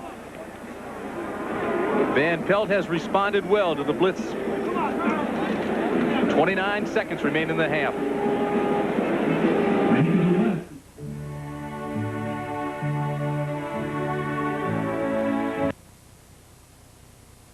The Panthers can get a first down. You see timeouts remaining.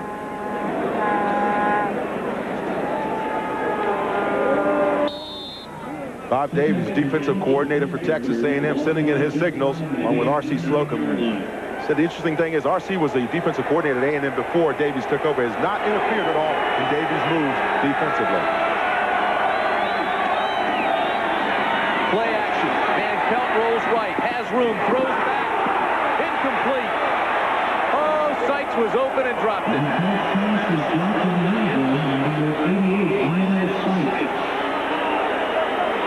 Lionel Sykes will not see that many opportunities in his college career to be wide open in the end zone and drop the football. We said that you could expect play action down on the goal line from Pitt. Here, Van Pelt does a nice job of squeezing that ball in. Sykes had a little difficulty stopping it, coming back to the ball, but if you can get your hands on it, you got to grab it and keep it in there. That's 6 points for your club. Lionel Sykes still looking for his first touchdown catch of the year. 3rd down and 7 at the 8.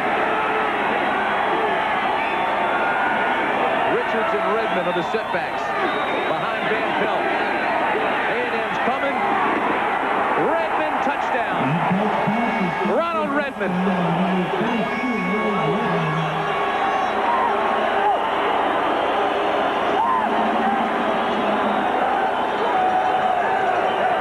It's an 8-yard touchdown completion by Redmond.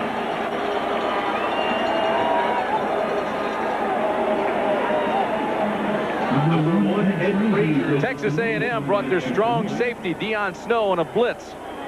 And Redmond snuck in right there where Snow would have been and made the catch. First touchdown of the year for Redmond, 8 yards. And Frazier will attempt the extra point. It's good.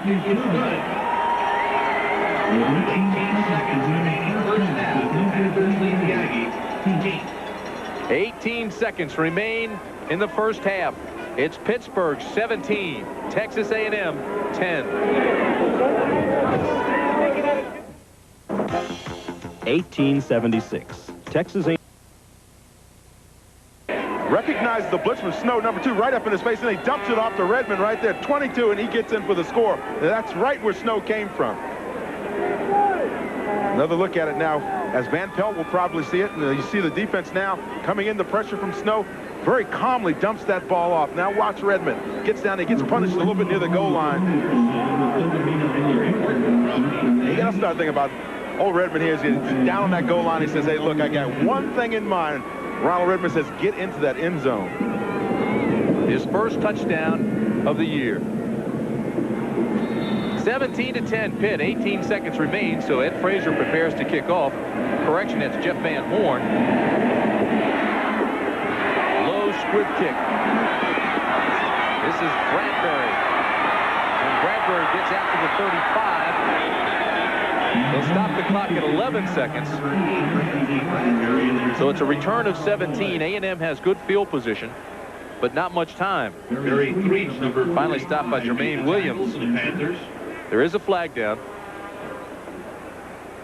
Face mask against Pitt, so they'll move it up even more.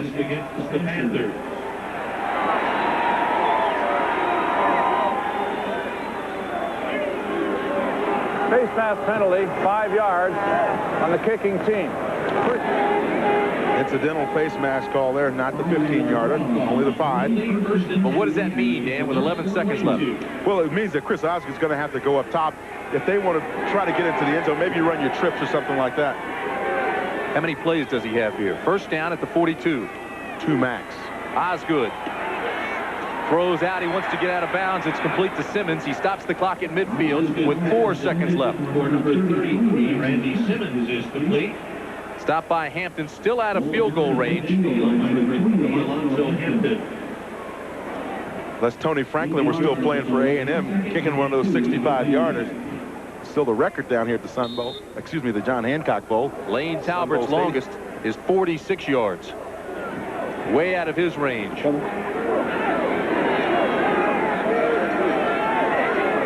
seconds remain in the half. Osgood. With time, throws deep. It's up for grabs. And Waddle can't come down with it. Good defense by Alonzo Hampton, and that'll end the half.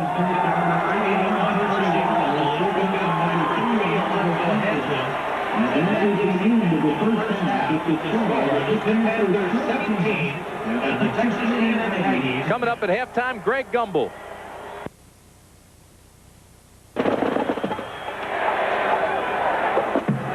It's Patterson and Horton. There'll be no return. Touchback. And they'll bring it out to the 20.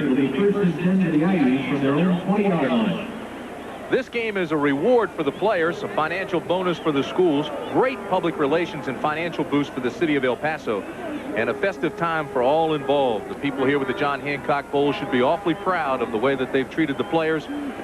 and the CBS personnel and everybody involved with the John Hancock Bowl. It's been special. It's really been a celebration down here. McAfee and Wilson start in the backfield behind Osgood on first down to 20. McAfee taken down for a loss of 2 yards by Keith Hamilton. Tim, I predict that this young man, Keith Hamilton, in the next 2 years will become an All-American defensive end. And at some point or another, barring any injury and continued development, he's going to be one of the top guys chosen in the NFL draft when he becomes a senior. This kid is that good as a freshman. I don't think there's any question about it. He's the sack leader with 9. Sporting News Freshman Defensive Player of the Year. 275 pounds. Second down and 11 for A&M. Straight ahead goes Wilson. He bangs his way out to the 24-yard line. So it'll bring up third down and long then for Osgood and the Aggies. Start talking about these young guys up front for A&M. One kid I really like is number 56, Richmond Webb, their offensive tackle. About 6'6", 290 pounds. A lot of people have been mentioning him, and his name has come up in a lot of conversations with personnel directors as a guy who could very well go in the first round. He's allowed only 2 pressures, 1 sack all year, projected as a first rounder. You're right, third down and 6.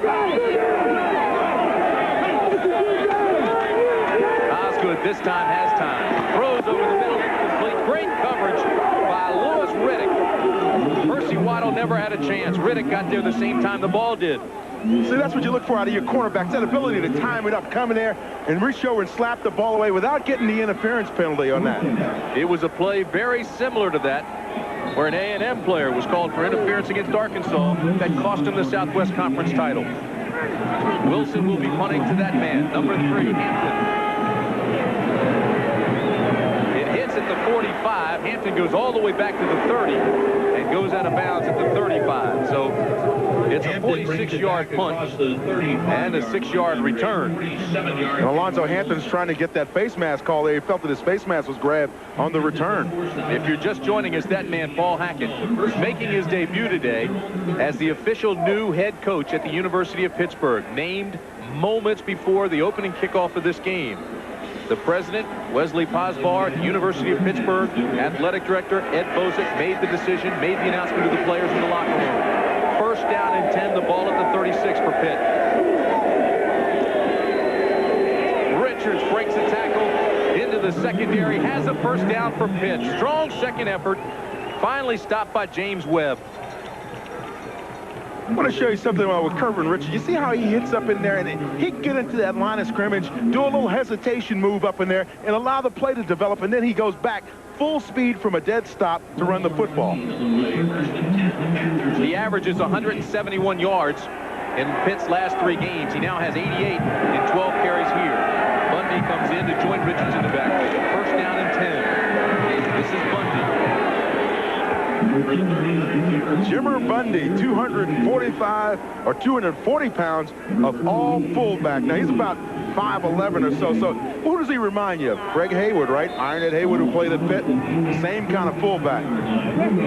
You know what's scary? When they tell Jimmer to bring a load, he brings 2. You know what's scary? The only guy from the skill positions they'll lose is Tooten. Everybody else is coming back. They're underclassmen. Talk about some quality players. Second down and 8. Richards. Great move outside to the 40. Another first down, knocked out by Frazier. He's special. You don't want to analyze his style. You just want to admire it. Oh, no, well, wait now. I got to get back to Jimmer Bundy, number 39. Another great block on that play. When you see a guy pancake a linebacker, that's when you want to point him out. Now, look, he's got his little Panthers T-shirt hanging out from under his stomach there. See, that's a fullback. Left side of the screen. Watch number 39, Jimmer Bundy, as he goes up into the line of scrimmage and pancakes a linebacker from A&M. He just runs over, I believe that's Williams there, and he just takes him down to the turf. Richards now with 99 yards. It's first down. Kervin Richards for 6 more. He now has 105 yards. Chris Kroom stripped him up. Now, in the first half, we saw Pittsburgh throwing a lot of play-action passes and that kind of thing. Now, they come back in the second half, and they rediscover their running game. Paul Hackett says, I know we can throw the ball against them. We can get play action. We want to establish our run game and then start throwing those play action passes, which Van Pelt does so well. For A&M, they have got to get pressure on Van Pelt. Adam Walker comes in, replaces Richards in the backfield. 2nd down and 4. Walker, second effort, got him close to the first down marker. Jeroy Robinson made the tackle. It'll be awfully close. Jeroy Robinson mentioned earlier in the first half that he bench presses 480 pounds. You know, he's one of those guys who could probably play in the outside defensive end / linebacker position that's so famous now in the National Football League. But really, the guy moved from that position up inside. That's a real big adjustment for a linebacker because suddenly you're taking on guards instead of those tight ends. R.C. Slocum, first-year record 8-3. Took over for Jackie Sherrill just over a year ago. One of the top defensive coaches in the country. Although he lets Bob Davie, his defensive coordinator, make all the calls. Pittsburgh needing about a foot for a first down. R.C. Slocum and Bob Davie told us they would send the blitz even on first down. They try to dictate to the offense. But thus far, it's been Pittsburgh's offense dictating to the defense.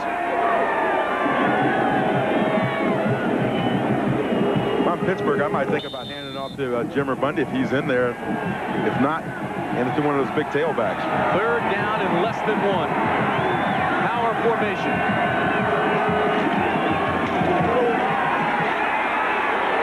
First down on the second effort. Adam Walker.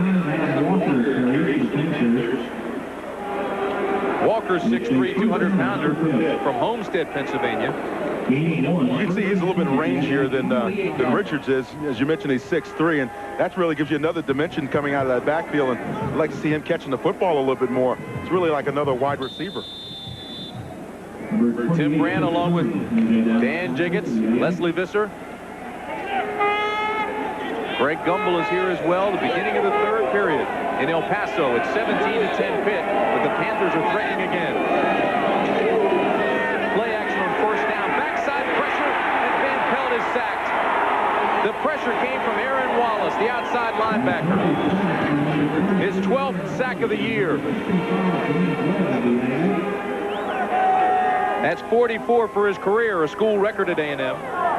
Now watch up on the right side of your screen. That's where Wallace is going to come from. He's working against Roman Batu's number 62 for the Pittsburgh Panthers, and he just comes in, simply beats him on speed. Hard upfield rush, dipping that inside shoulder and getting to the quarterback. A big play for A&M. This is an important drive defensively and offensively, with Pitt leading by 7 and threatening again. A loss of 5, 2nd down and 15. Van Pelt has pressure. Throws the screen, no good. It hit the ground, incomplete. Yeah, intended for Richards. And the reason why it hit the ground, Aaron Wallace, once again, number 23, coming in on the blitz, jumping over the guys trying to cut him and getting to the quarterback. You know, he's so quiet. Both he and Thomas, their outside linebackers, very much unlike Dana Batiste and John Roper, who are here now, are playing in the NFL. They call these guys the monstrous monks. And before it was called the Bash Brothers or the Wrecking Crew or whatever. Now these two young men coming very quietly doing their jobs. Pitt's right tackle, Mike Laborio, came up holding his right knee. He limps back up to the line, but he still lines up at his right tackle spot. 3rd down and 15. Redmond and Richards are the setbacks. Tooten in motion. Van Pelt throws to Tooten. He's open. He's got the first down inside the 10. No signal. They'll mark him at the 1. Gary Jones saved the touchdown. 32-yard gain. Tackle was made by number 3, Derek Ranger. Came off the line of scrimmage. It appeared that Terry Price, number 88, the defensive end, was trying to stay up with him in pass coverage here because you watch him come back up underneath and there is no one near him or the tight end Sykes. Both of them are wide open on the slant patterns. Alex Van Pelt looking downfield. He said, hey, 6 points, touch, give it to me, baby. You know, we may be looking at a future Heisman Trophy winner. No one has thrown for more touchdowns in a season at Pitt, except for Dan Marino. No signal yet. Van Pelt on the sneak, but we still have no signal.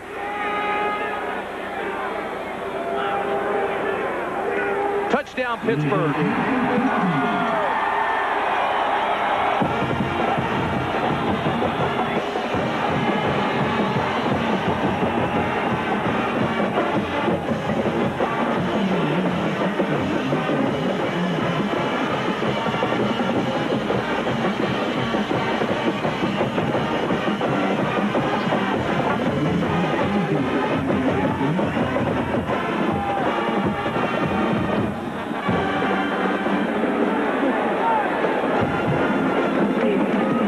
Frazier's extra point is good. And the Panthers open up a 24-10 lead. Look at that big offensive line for Pittsburgh. Just come off the ball. Everybody get those heads down and just keep pushing forward, driving that A&M defense into the end zone. 10-14 remaining third period.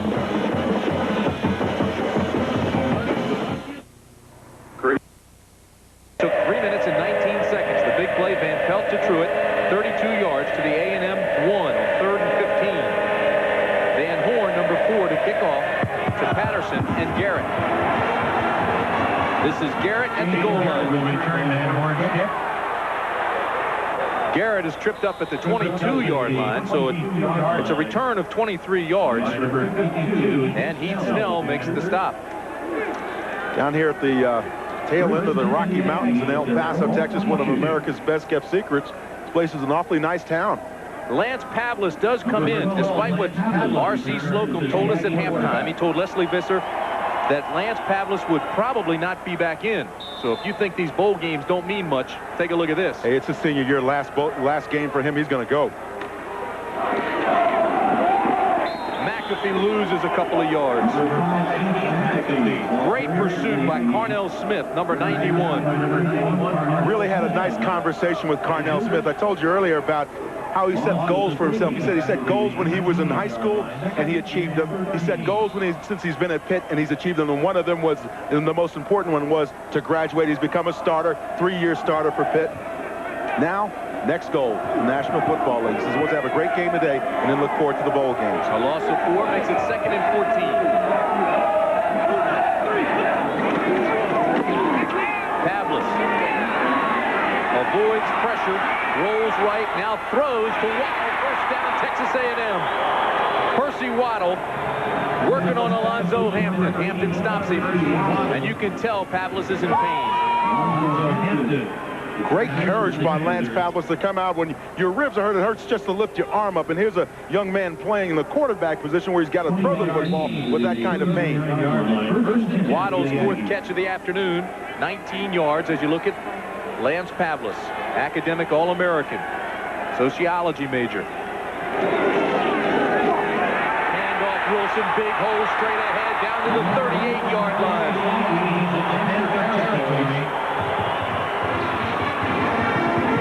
22-yard pickup. Crossman and Hampton make the tackle.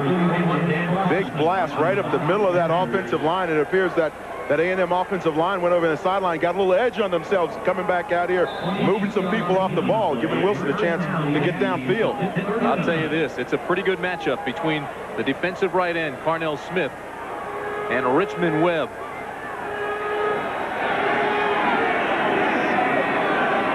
First down at the 39. McAfee needs a block on the corner, cuts up for a tough 2. Let's go down to the sidelines. Here's Leslie. Tim, after the last Pitt touchdown, the entire team gathered around freshman Orlando Truitt to congratulate him on his terrific reception. Orlando wants the world to know that he's a freshman from Bessemer, Alabama, home of Orlando Truitt and Bo Jackson. Tim? I like the way he said that, Orlando Truitt and Bo Jackson. Bo knows he's from there. Bo knows. 2nd down and 7 from the 36. Pressure, right side, lays it up, it's complete. Oh, what a play by Pavlis, and he's shaken up again. Carter makes the catch, but Pavlis made the play. Dan Crossman, the strong safety, comes in on the blitz, but watch Pavlis just stand in and take the shot and deliver the ball downfield. Now, he did a very similar thing in the Texas game at the end of the regular season for Texas A&M. He stood in and threw a touchdown pass to Percy Waddle. This time he does it again, even with the hurt ribs. Courageous effort by that young man. Says he wants to get into the management of NFL football teams once he graduates from college. He says if he doesn't play in the big leagues of the NFL, 3rd down and 2, I think that's still his first choice. This is McAfee. He's got a hole inside the 20, the 5, touchdown Texas A&M.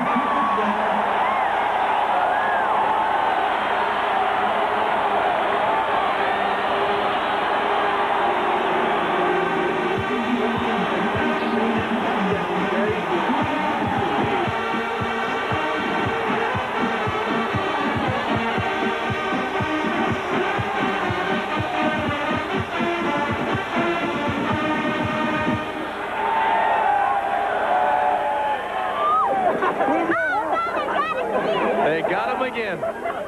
31-yard touchdown by Keith McAfee. His 4th touchdown of the year. A&M tried for 2 and was unsuccessful on the extra point try. And it's 24-16 Pitt. Watch Doug Carter, number 32, coming out of the backfield for A&M. Gets a key block right at the point of attack. Watch this block right here on the cornerback. And that just springs McAfee downfield. You got to give those guys credit. McAfee does a great job running the ball. When those backs get out there and block for you, give them credit. The 2-point conversion miss doesn't matter. They have another opportunity. It's Tuesday afternoon in Ford County. Darndest thing about life here in Ford County. You'd think with a name like Ford County, people would prefer. Point conversion was no good. Talbot kicks off to DeVoe. Glenn DeVoe at the 10. Out to the 19, ball's loose.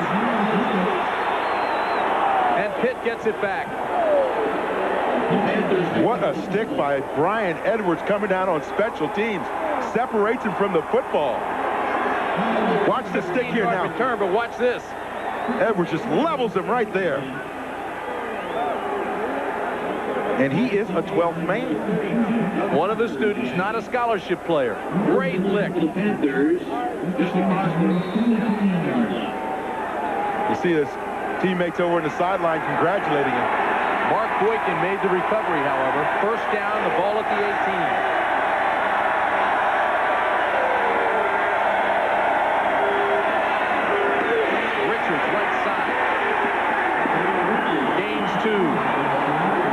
Smith got there first. Crooms came and lent support. Wanted to correct myself on that special teams play. That was Bubba Hilge, who was the 12th man on the... Now, sometimes in college football, they got more than 113 on the field. You always have to remember to check. And that time it was Bubba Hilge who came down and made the great play. Hilge's having a fine afternoon. He really is. That's the second one he's made today. There are 2 rosters. We should tell you that. The regular roster and then the 12th man, which is just normal students that they dress for special teams. 2nd down and 9, Pitt.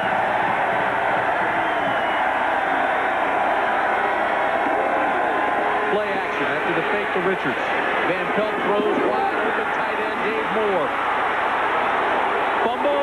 It's Texas A&M.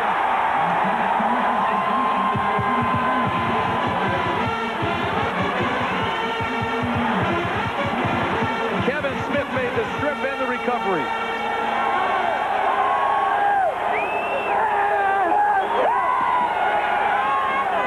Kevin Smith, number 26, in the secondary for Texas A&M. I mentioned before, he's the big play guy back there for him, and he comes up with a big one here. Watch him strip the ball out and then gets in and recovers the football for Texas A&M. 1st down, Aggies at the 35. They trail by 8. Wilson breaks 1 tackle, struggles ahead for a tough 2 yards. It'll bring up 2nd down and a long 8. Number 96, Richard Allen. Now's the time when Texas A&M could really use the services of Darren Lewis, their All-American running back. This kind of critical situation where you're down in here, your quarterback is dinged up a little bit, can't really get to the passing game the way that he wants it. You had Lewis from over there on that sideline. He's in civvies today, unavailable to play. You got it, baby. Pappas throws. It's a dangerous pass, almost intercepted. It is.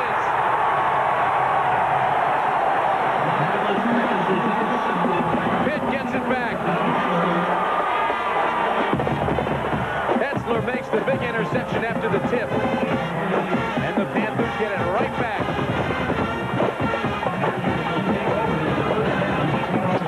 Pavlis is going to get pressure right in his face as he's looking downfield. Now keep an eye on the left side of your screen. That's where pressure's coming from. Also up inside from Hamilton. Pavlis goes down, lobs the ball up. Now watch the interception downfield. Ball thrown short, floats up a little bit. It is tipped, and that's when the interception is made. Hetzler's second interception of the year. It took 2,000 years, but a revolutionary discovery is changing the way men think about coloring their gray hair. It's called Just for Men, from the leader in men's hair coloring. Simply apply Just for Men, and in 5 minutes, shampoo out. Your gray is blended away, leaving your natural-looking color. 5 minutes. Here, look at me. Just for Men leaves your hair looking healthy and fuller, and it won't fade or wash out. Just for Men, in the men's hair care section.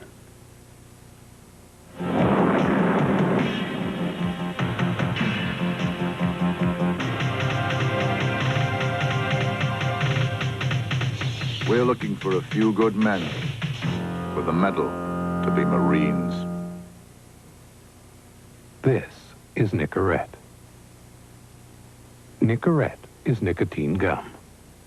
And Nicorette is available only from your doctor. Ask your doctor whether Nicorette is right for you. It's not just a car, it's your freedom. I don't care what they say. Parts aren't just parts. Sure, there's other brands, but these GM Goodrich pads are full width. And this is the built-in wear sensor that tells you when they need replacing. The thing about a brake job is it doesn't take any longer to do it right. A car that won't start, that's a problem. A car that won't stop. See Mr. Goodwrench wherever you see these signs. Brakes, most important thing we do on a car. Let the playoff battles begin. Rams, Eagles, the wild card war tomorrow. 5:41 remaining third period. We've just had 2 turnovers. And it's 24-16. Those 2 turnovers came in less than a minute. And Pitt with a big interception has the ball now, first down at the 11.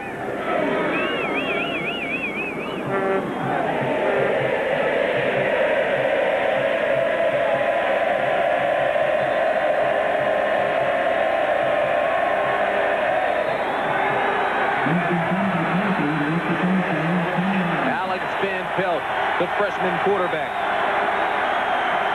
joined by Bundy and Richards in the backfield. Straight ahead, power, a gain of 1. Let's go downstairs to Leslie. Tim, I'm down here with the man the Aggies could use right now, running back Darren Lewis. Darren, has your knee not responded since the Arkansas game? Well, I tried to rehab it all week. Everything turned out okay, but it was just certain things that I was able to do, and it was limited. You were second in rushing last year, only to Barry Sanders. Is the Heisman a goal of yours? Oh yeah, it's every little kid's dream to be a Heisman Trophy winner. This year things didn't turn out great for me, but hopefully next year everything will be work out for me great. Well, best of luck to you. Thanks, Darren. Back to you, Tim. Van Pelt throws the completion to 83, Dave Moore. It's not enough for the first down. Gary Jones made the stop. But again, you can appreciate the ability and the play fakes of Alex Van Pelt. You saw him in there. The little sleight of hands, as we talked about earlier. Kind of strange for a young quarterback, a freshman, to be doing those kinds of things and being so successful in the passing game. So Lionel Sykes, number 88, the tight end coming out. He was holding his back. Third down and a long 3.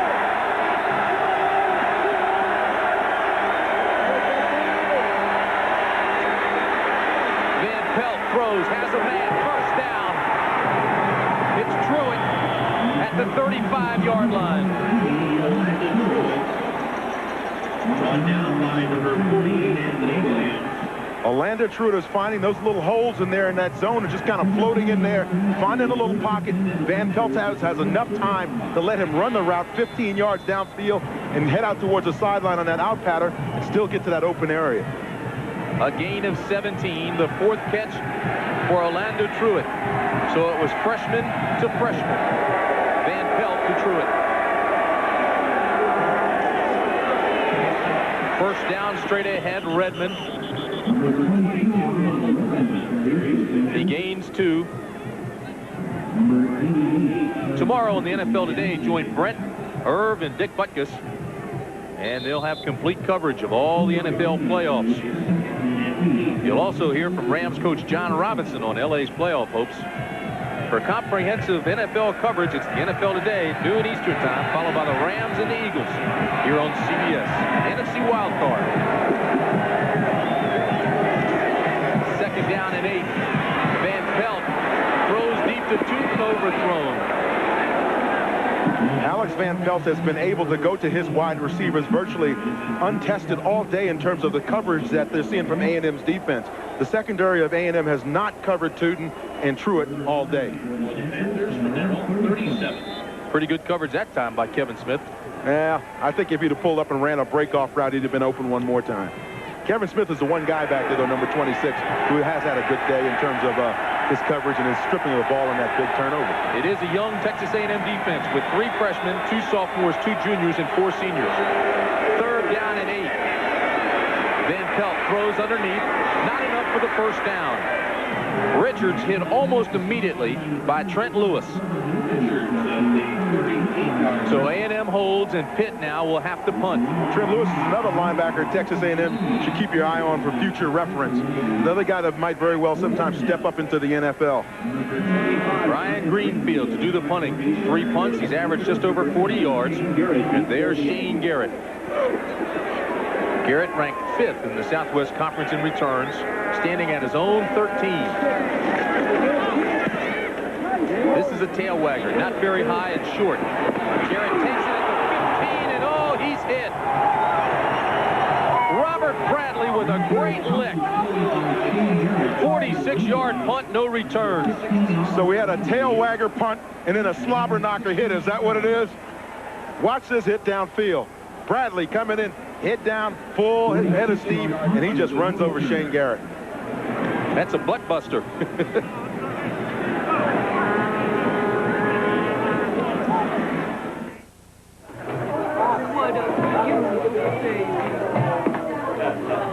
Here.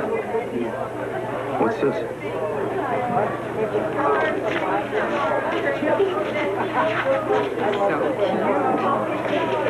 This is $5,000 for the baby. Sorry, Dad, but he's not for sale. Put it in the safe place. I'm embarrassed to be taking this. I mean, you could do something with it. Like what? Buy a new car, or what's something you and Mom would enjoy? Going on a cruise. Your mother and I want to do that. We'll do that. I can't pay this back. Pay it back by doing the same thing for your grandchild.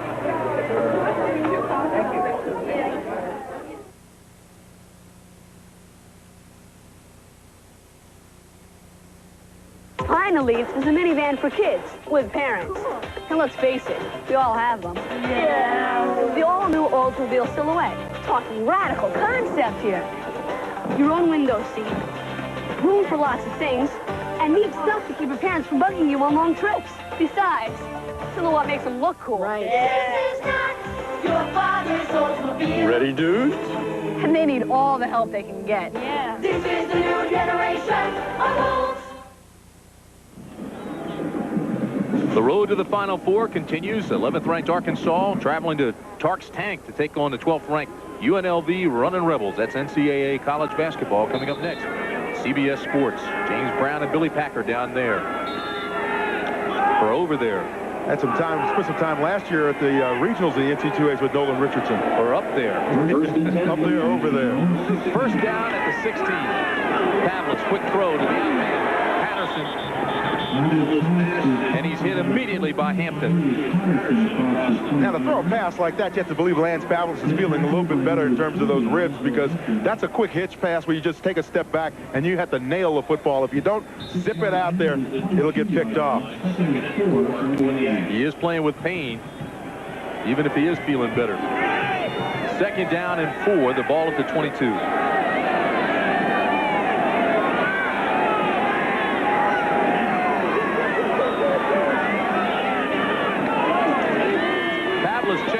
throws the quick out, has the first down. It's Percy Waddle out to the 31-yard line. You could tell Pavlis read the defense, got that pre-snap read, and made the call to Waddle. And what is he looking at? He's looking at that linebacker right up in front of him. He sees a linebacker coming up in his face.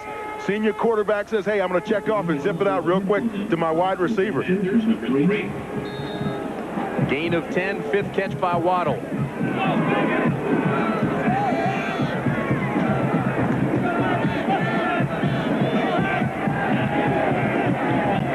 First down at the 31. Big hole, Wilson straight ahead to midfield. The 40. Inside the 30, carries a tackler to the 22. Doug Hetzler, the free safety, got a ride. A gain of 46. Robert Wilson Sr. happy about his son's run that time. This is the second time Texas A&M has run that blast right up the middle. Now you see that offensive line getting those people spread out up front, and that allows Wilson to break through there. And once he does, with the defense up on the ball and only 2 or 3 defensive backs in that secondary, he's gone for 20, 30 yards every clip.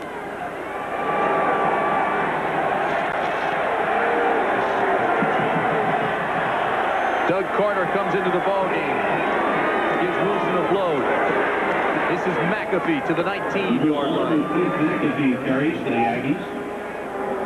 It appears that Bob Toledo, the offensive coordinator for A&M, says, okay, I want Wilson to get me down there. Now when I get down near that goal line, I want to see if McAfee can get us in there on a nice long run with a little bit of that slashing ability that we told you he has. Tony Saragosa made that tackle. Saragosa was trying on boots yesterday for about an hour over at the boot factory. Yeah, and his feet are so big, when he got through with them, I was putting them on and they were too big for my feet, and I'm a 14.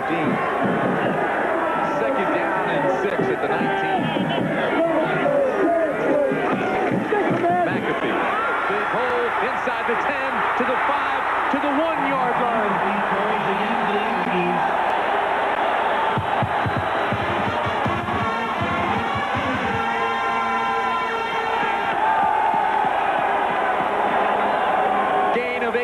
For McAfee.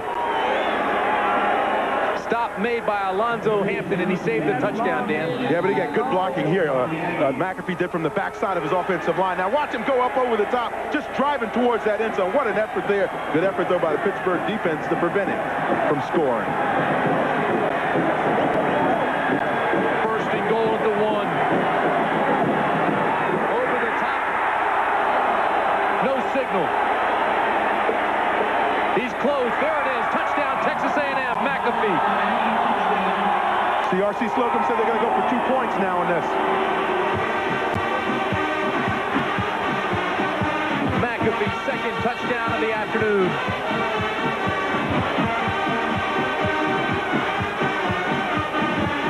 Slocum wants to go for the 2 because they missed a try for 2 earlier in the game. Now this time it'll tie them up.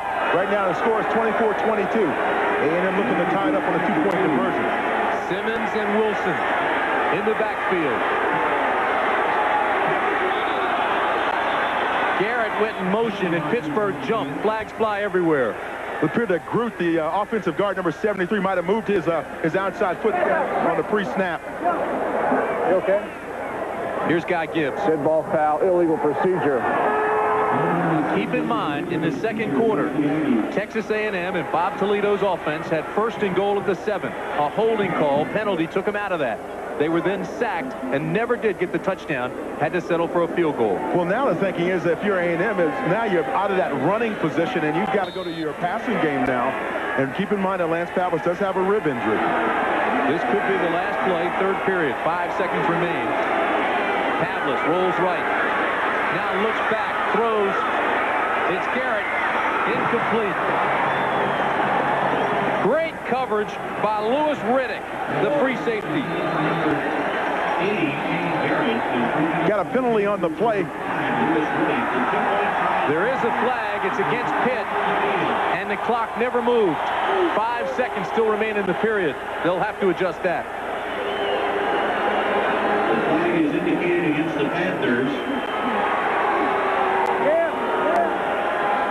Yes, sir. Roughing the passer there. Roughing the passer. Retrace it down. Lance Pavlis, keep in mind, rolled out to his right now and tried to go back across the formation to his receiver, Garrett. Now watch him as he delivers a football. Does he get hit late? Right there. Number 91, Carnell Smith. So the clock does stay at 5 on an extra point. I'm thinking touchdown. Watch him roll right for the 2-point conversion. It's an exciting game. Hey, that's all right. I had him as a senior and graduating already. 24-22 Pitt. Pavlis. Timing pattern. Garrett. No good. Broken up by Alonzo Hampton. Waddle and Hampton were bumping and grinding out there. So it's a 2-point ball game with 5 seconds remaining third period.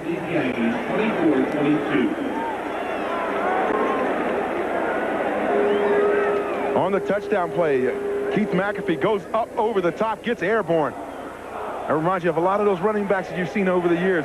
Good elevation on that thing. Watch the surge of his offensive line. Now, that's the key, though. If you can get those guys squashed down there, lay on top of some people, and let your running back just kind of fly up over the top. The thing I was always worried about as an offensive lineman is I didn't want that back to land on me, because that really hurts if you're down there on that ground. You're a big man, and you're worrying about that? Yeah, but it's your back. Paul Hackett, head coach at Pitt.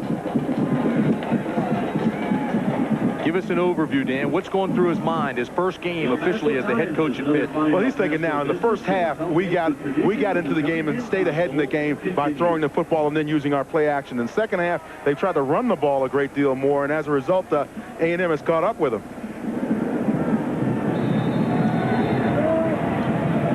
Lane Talbot, number 4, preparing to kick off. Devereaux and Williams are deep. It's DeVoe at the 5. Loses his shoe and is hit at the 21-yard line.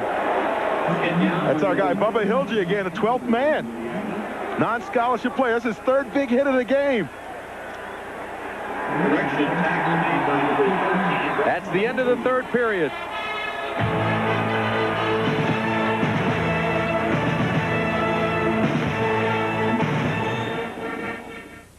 It's a quiet afternoon in Ford County. Flossie shopping? Yep, said you had a fistful of coupons. Said she's going to get $5 back. That's nothing. Guy up the road is getting hundreds back. On grocery? Oh, nope, on a new Chevy truck. But with cashback incentives, the benefits of purchasing now grow exponentially over the term of the contract. Cashback. No wonder people from Ford prefer Chevy trucks. Nobody's winning like the heartbeat of America. Today's truck is Chevrolet.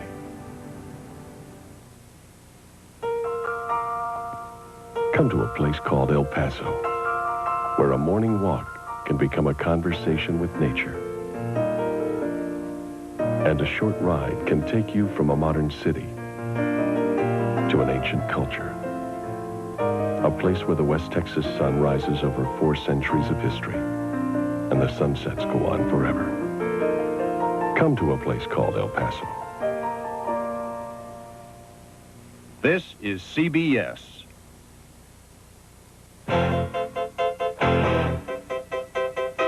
You better hurry in, because for the next 4 days, including New Year's Day, it's California Waterbeds half-off sale.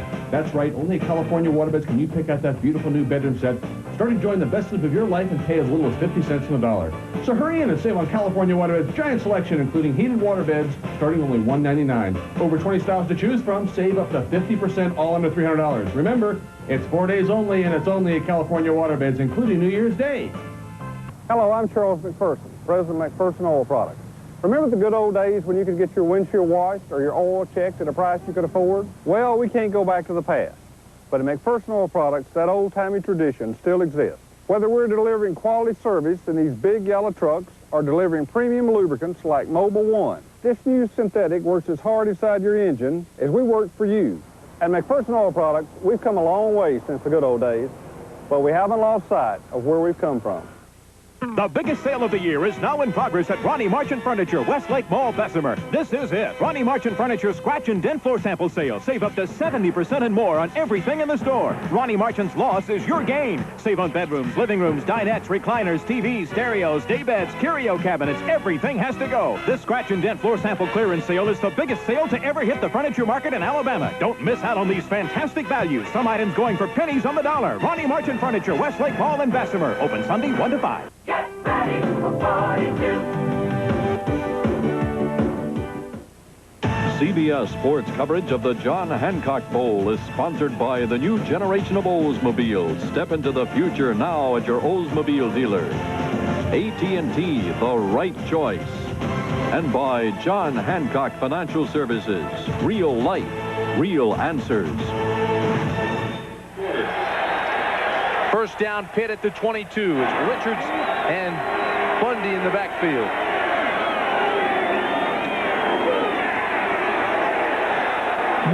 Richards for maybe one. That Texas A&M drive went 84 yards, 6 plays. It took only 2 minutes and 21 seconds. Wilson with 125 yards on 12 carries. McAfee 90 yards on 11 carries. Both two-point conversions failed, and it's 24-22 Pitt. Alex Van Pelt brings them up on 2nd and 9.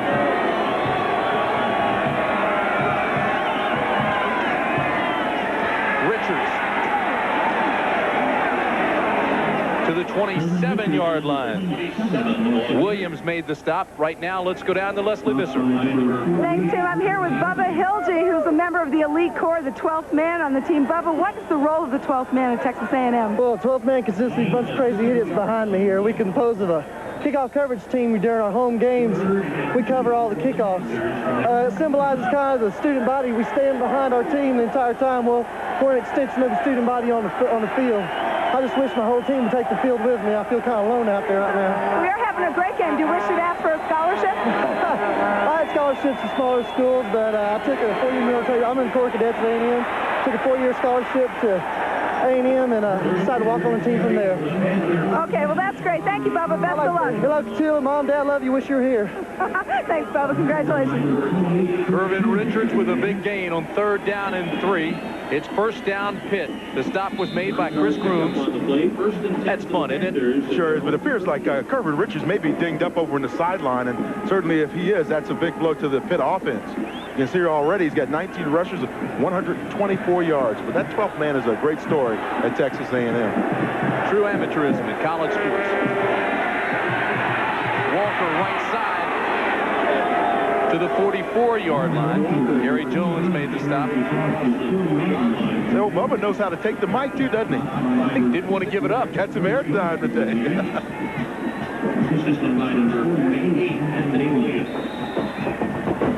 UNLV in Arkansas coming up next, immediately following the John Hancock Bowl.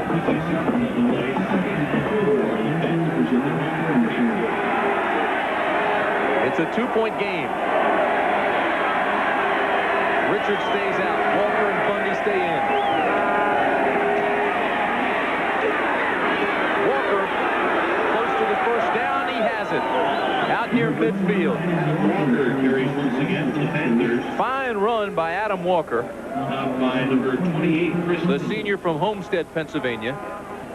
5-yard gain and a first down. Saw Deion Snow come up and hit him on that run, and he just kind of brushed that one off. He says, oh, that's only a shoulder pad.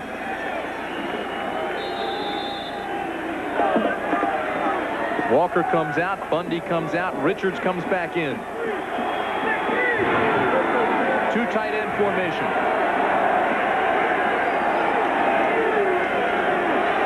Van Pelt drills it, almost intercepted. Oh, Gary Jones had his hands on it. Number 88, Michael Sykes, broken up by number 6, Gary Jones.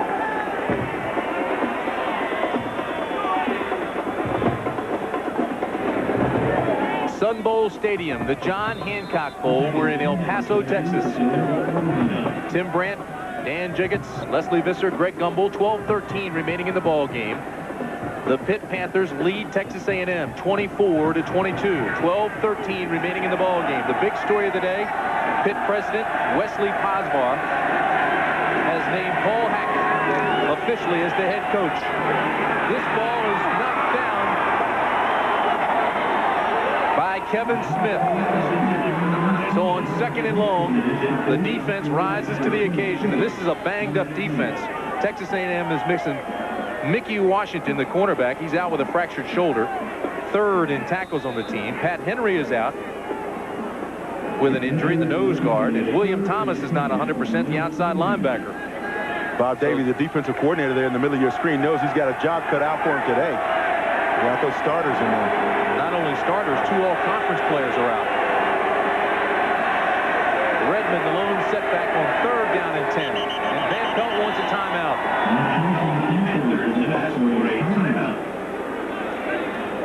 So 12:07 remaining in the ball game. The lead is still 2.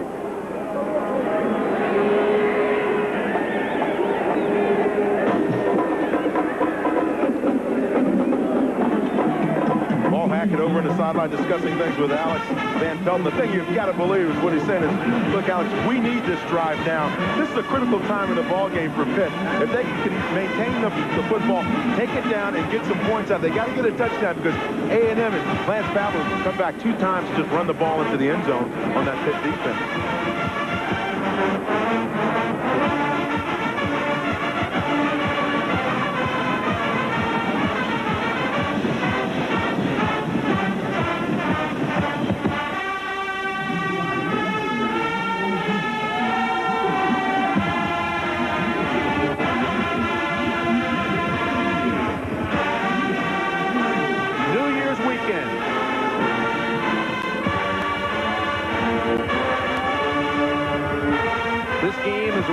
For the players, a financial bonus for the schools, great public relations and financial boost for the city of El Paso, festive time for everybody involved.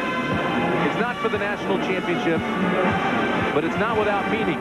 We talk to the players on both teams, and this game means an awful lot. 3rd down and 10, the ball at the 49. Van Pelt, 3-step drop, intercepted. It's Gary Jones to the 30-yard line. Finally knocked out by the quarterback, Alex Van Pelt. A 38-yard return by Jones on the interception.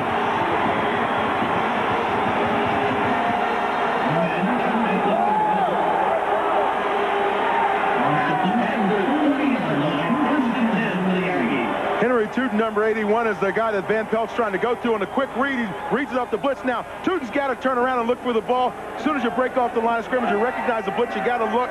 All of a sudden, here's the return by Gary Jones. Nice interception. He just stepped in front of it, picked it off, played receiver. His 2nd interception of the year. This is Wilson. Down close to the 25-yard line. Texas A&M's defense early on had trouble covering the wide receivers of Pittsburgh. They're over there huddling up on the sideline, and they've apparently gotten their act together. Mark Spindler on the tackle for the Panthers. Head coach R.C. Slocum, I told him the other day, I said, hey, if I had a son and he was playing college football, I'd like to see him down at Texas A&M. R.C. Slocum's got a good thing going in that program. 2nd down and 5. Simmons inside the 20 to the 19. You start looking at programs and what the young men do in those programs, and you realize that R.C. Slocum and at Pittsburgh, now what Paul Hackett has got going, there's a lot of dedication and discipline on these teams. And R.C. Slocum is one of those guys who likes to have his players have a good time, but he believes in that discipline. It was 7-7 at the end of one period. 17-10 at the half. Pittsburgh 24-10 after Van Pelt scored. And McAfee scored twice for Texas A&M. A&M missed 2 2-point conversions. It's 24-22. Simmons on 1st down. Carries it down to the 18-yard line. Riddick trips him up. Here that Simmons had a hitch in his get along there. He's going to go out and get things taken care of. Now, if you wonder how come I'd like to have a son play for R.C. Slocum, because all this big lineman that he's got. Boykin is injured. That's Mike Boykin, 6'2", 230-pound sophomore, a linebacker. So while they work on him, we'll take a break with 10:45 remaining in the ball game.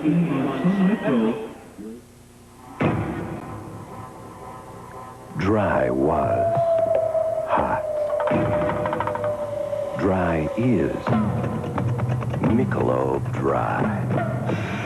Bold taste with absolutely no aftertaste. So it refreshes completely. One taste, and you'll drink it dry. Announcing a new generation of owner satisfaction.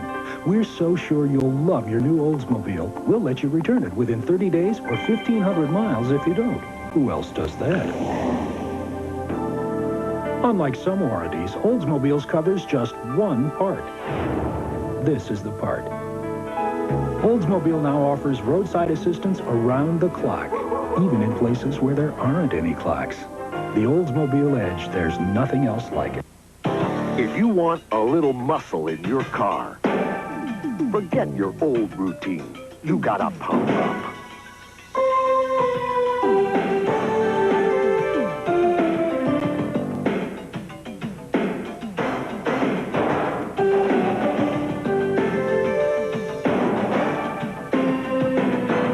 Pump up the Super Clean Premium. Performance power from Phillips 66. Before we send you back to the Sun Bowl, I'm James Brown with a reminder that coming up after football, it'll be college basketball from the Shark Tank here on the campus of UNLV, as Jerry Tarkanian's Running Rebels will play host to Nolan Richardson's Razorbacks of Arkansas. Stacey Augman leads a star-studded cast for UNLV. They'll be taking on a stellar backcourt from Arkansas. I'll be joined by Billy Packer and Pat O'Brien for the Top 20 Showdown in the Desert.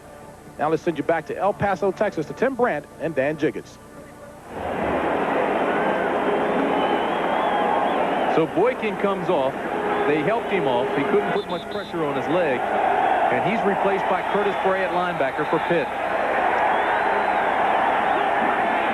It'll be 2nd down and 9. Texas A&M at the 19. McAfee and Wilson. Out of the eye. McAfee to the 15-yard line. McAfee, number 5, carries to the Panthers 16-yard line. Keith McAfee likes to stay over there behind that left side of that offensive line of his. Behind Big Richmond Webb, number 56. You see the numbers on McAfee. He's got 94. Now, in the last 3 years, only 6 backs have run for 100 yards. This defense is tough against the run. Right now, McAfee's threatening to make the 7th back to go over 100 in that 3-year period. It's 3rd down and 6. This is Wilson to the 5-yard line. Oh, he knows the difference between come here and sick 'em. It's nice blocking up front. Watch his big tackle and guard in there. That's McCall. Matt McCall there with a nice turnout block on Hamilton. That really springs Wilson outside because that's where he goes out on that corner and then heads towards the corner of the end zone. Ended up on the 5-yard line. And there's coyote country up there on the top of that mountain. You told me there were coyotes up there. I don't know much about the El Paso area. Are they really? I had you going. Your eyes were as big as saucers. 1st and goal at the 5. Simmons and Wilson out of the eye. This is Simmons inside the 5. Touchdown, Texas A&M.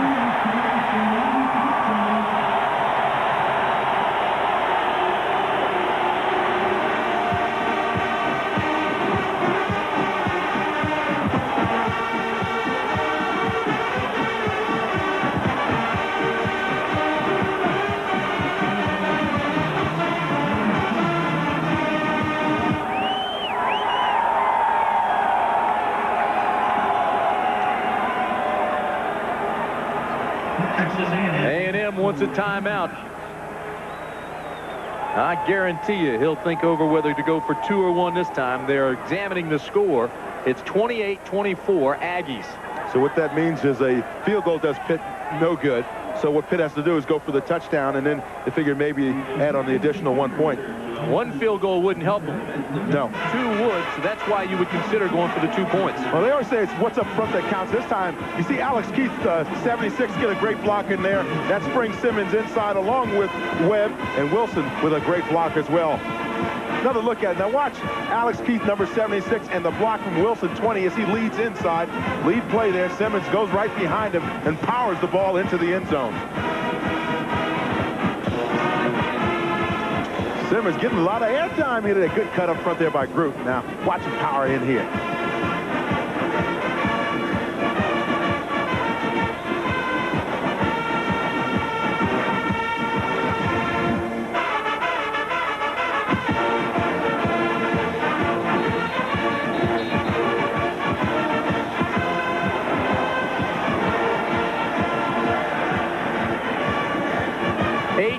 Straight points for Texas A&M. Pitt had a 24-10 lead. It's now 28-24 Aggies. Texas A&M is going for 2. Look at this, full house backfield. Option. Outside. That's the 3rd time they've gone for 2 points, and Pitt has shut it down. Simmons was the pitch man. But Crossman made the stop. Well defensed. Score remains the same. 9:32 remaining. 4-point lead.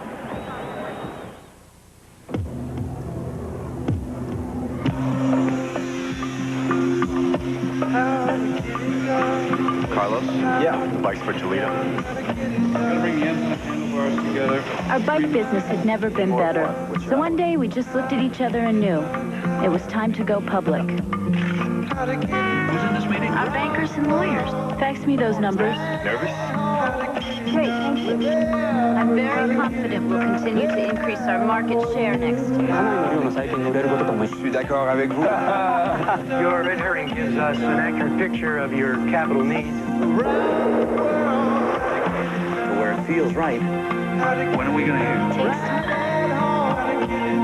All right, my friend. All right. Back to New York, guys. There it is.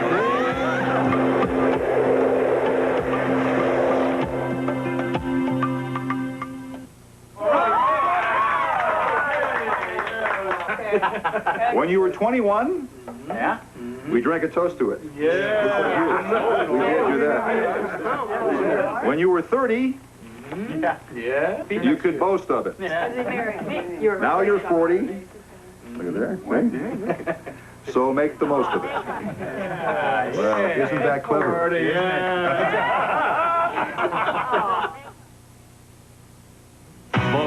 The Razorbacks of Arkansas battled Tart, his towel, and the Runnin' Rebels, a top 20 collision today on CBS Sports.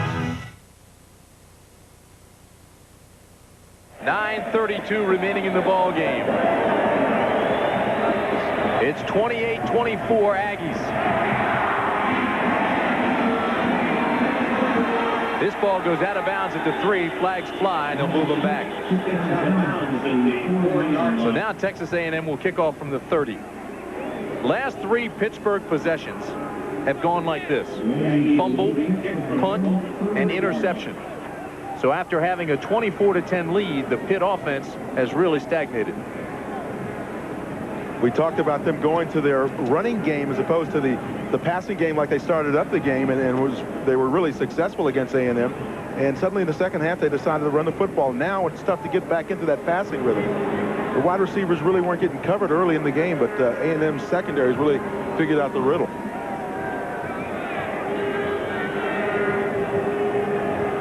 If you're just joining us, Pittsburgh announced that Paul Hackett is officially the head coach. The game started. Richard scored for Pitt. Pavla scored for A&M. It was 7-7.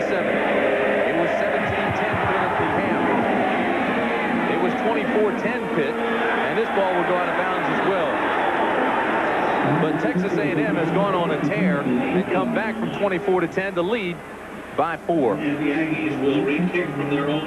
Now this makes up 10 yards in penalties on the kickoff. So what that means is Pittsburgh's going to get nice field position now out of this return. That kind of kicking will drive R.C. Slocum nuts. Boy, he's a class guy, though. He probably just went over and you saw him give that little pat on the fanny to Talbot. Said, let's go.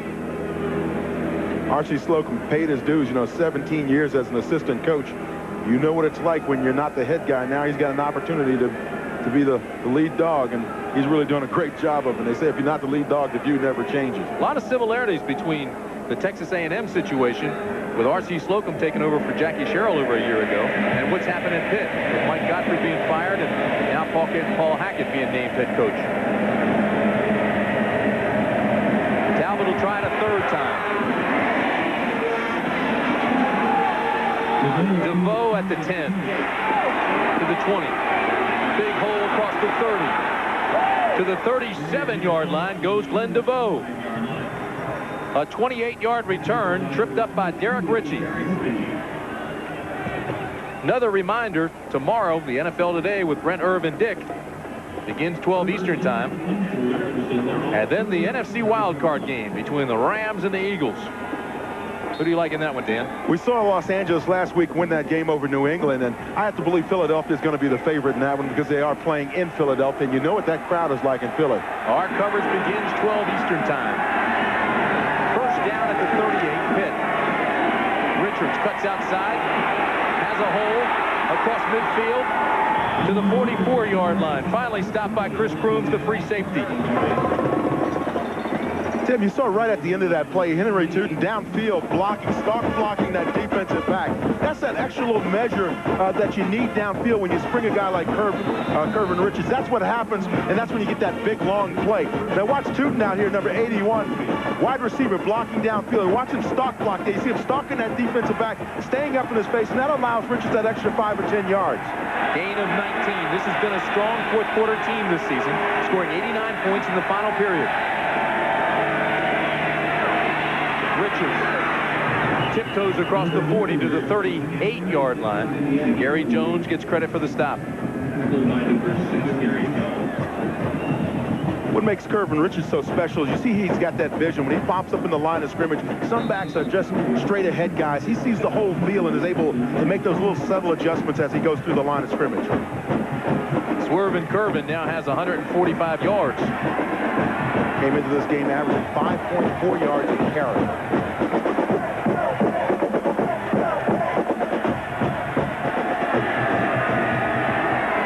Van Pelt on 2nd and 6 has a man open and he drops it. Orlando Truitt had it right in his hands.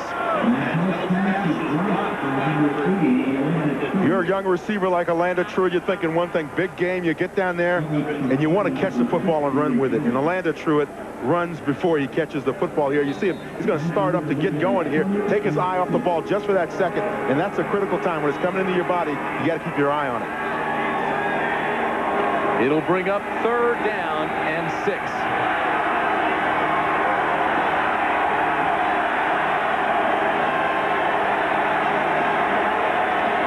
A&M on the blitz, they get the sack.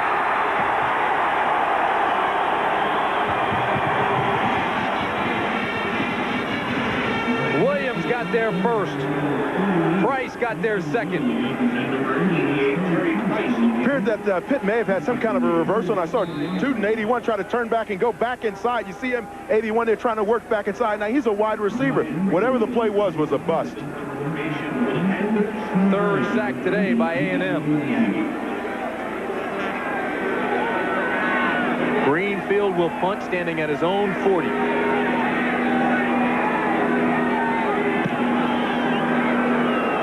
And I mean, he blasts this one.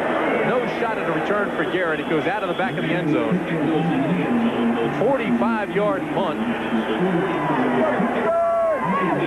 And there's 7:27 remaining in the ball game.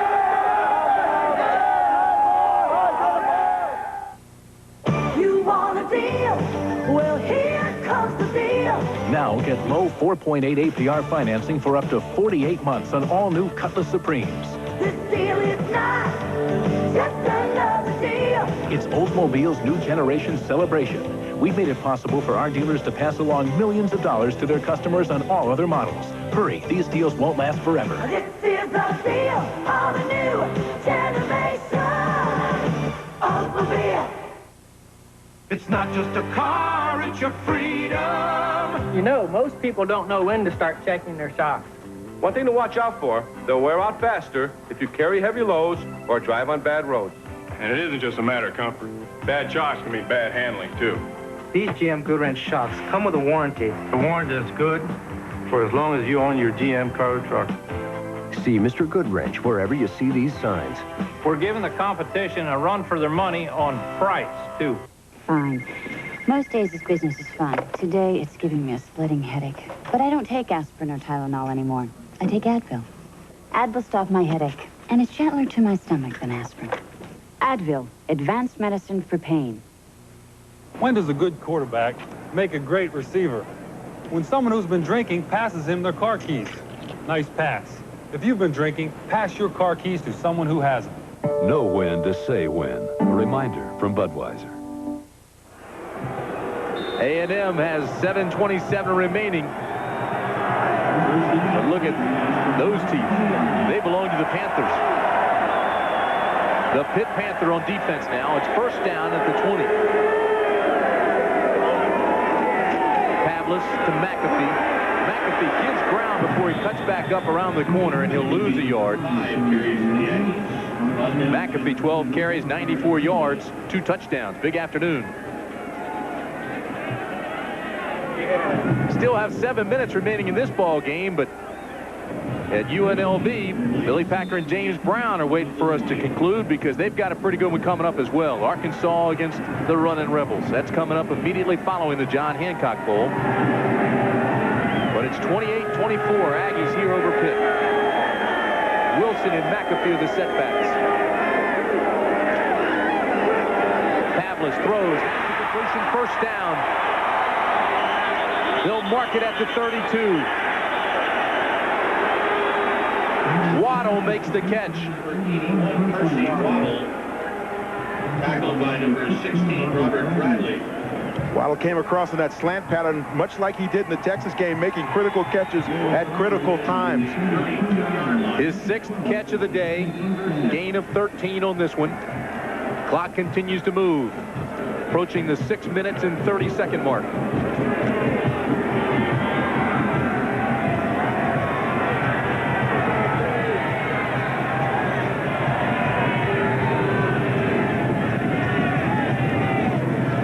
McAfee, left side, cuts inside. His knee hit at the 34. Number 5 on the carry. McDonald would get credit for the stop, but it looked as McAfee stumbled just a bit when his knee hit, so they move it back. Ricardo McDonald on the play. You know, we mentioned before that Mike Boykin had gone out with a sprained right knee, and that was the report on him. The linebacker from Dayton, Ohio, sophomore for the Pittsburgh Panthers. Sure hope he does well.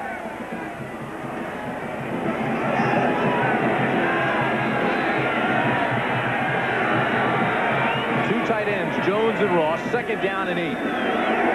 Wilson is the lone setback. Wilson to the 40-yard line, bangs ahead. It'll bring up 3rd down. Richard Allen made the stop there. Big 3rd down for Texas A&M, trying to melt the clock now with 5:25 remaining. And they can milk it because they've got that running attack going for themselves. But as you said here, critical situation now with a 3rd and about 2 or 3. Now they've got to be successful running that football because if you start punting the ball back and putting it in the hands of Alex Van Pelt, that's dangerous. Bob Toledo, the offensive coordinator, is not conservative. 3rd down and 3 here, however. McAfee's not going to get there. Hit immediately by Craig Gobb. McAfee, number 5, brought down by the Panthers. So A&M will have to punt. Gobb behind the line of scrimmage. 2-yard loss on the play. It'll be 4th down. Number 6. Sean Wilson comes on to punt. He'll be standing at his own 23-yard line. There's number 3, Alonzo Hampton for Pitt. Not a high kick. A low liner, but it's long, and it takes Hampton back to the 8-yard line. And he's hit at the 15. Fine coverage, 54-yard punt. A 7-yard return, and Doug Carter made the tackle. 4 minutes, 20 seconds remain now in the ball game. The first man to hit the ball carrier. Huh?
This is a brand new car.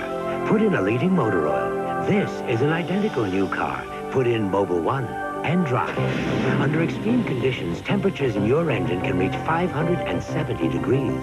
Of course, Mobil 1 costs more, but then look at what can happen to conventional oil. Mobil 1, isn't your car worth the extra protection? Get the motor oil that protects over 80% of American cars rolling off U.S. assembly lines. Mobil oil. John Hancock Bowl in El Paso, Texas. 4 minutes, 20 seconds remain. The first bowl game of a big bowl weekend. And this one is a doozy. 28-24, Texas A&M leads. Pitt has the ball, 2 timeouts remaining. Van Pelt with time looks deep. And it's overthrown. It was intended for Henry Tooten. Another reminder that immediately following this game, we'll take you to Las Vegas for the Arkansas UNLV game with James Brown and Billy Packer. That's coming up immediately following the John Hancock Bowl. Got a little bit of unfinished business here, however, with 4:14 remaining in the ball game and a 4-point game. I was quite honestly surprised to see Pitt going for it all in that first play. I figured they'd go their running game and work the play action passes and be patient and work themselves down the field. Pelt on 2nd and 10. Again looks deep. Now throws. Incomplete. Intended for his back. Richards.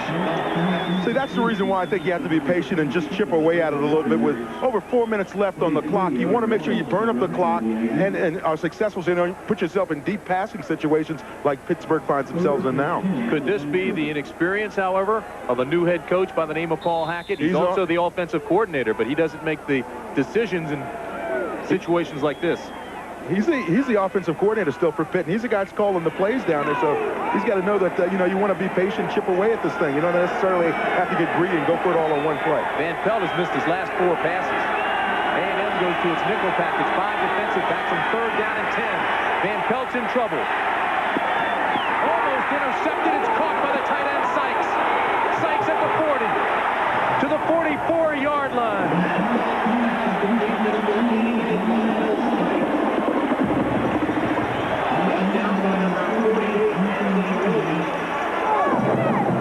A gain of 28. 28 yards to the first down. Panthers 24 yards. Lionel Sykes, number 88, the tight end. And watch him keep that concentration. You see the ball is tipped right there. He just keeps his concentration on the ball. I believe that's Smith, number 26, who tipped the ball and then makes a nice run after he makes the reception. That was not Smith, excuse me. Good play there, though, by... It was Cruz who almost had the interception. Williams finally made the tackle. But a marvelous play by Sykes. Big first down, ball at the 44.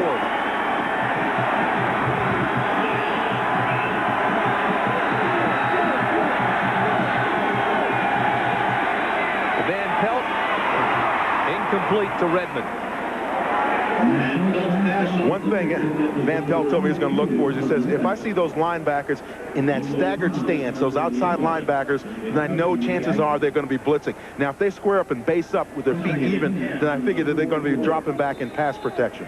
Van Pelt has missed 5 of his last 6 passes, and Pitt has not been successful in his last possessions.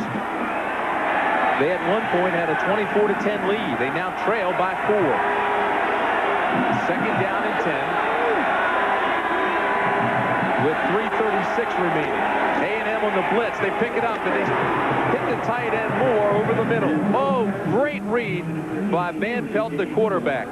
Once again, if you saw those outside linebackers for A&M, both of them in that staggered stance, and both of the outside linebackers rush the passer, what you do then, you just dump it over on the quick read to your tight end. Gain of 3 on the play. You see Thomas up at the top and Wallace down at the bottom. Just find a tight end and just flip it out to him.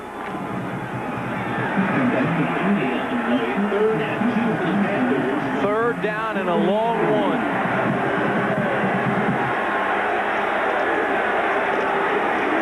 First down, Pittsburgh. Adam Walker bangs straight ahead to the 44-yard line. That's enough for the first. They'll move the chains. Under 3 minutes to play. 48 Chris This is what we were just talking about. You see, the last 4 possessions have been ineffective. Now, this drive, they finally gotten a couple of plays hooked up together, and particularly that pass play from Lionel Sykes, number 88, there, tight end. Clock still moves.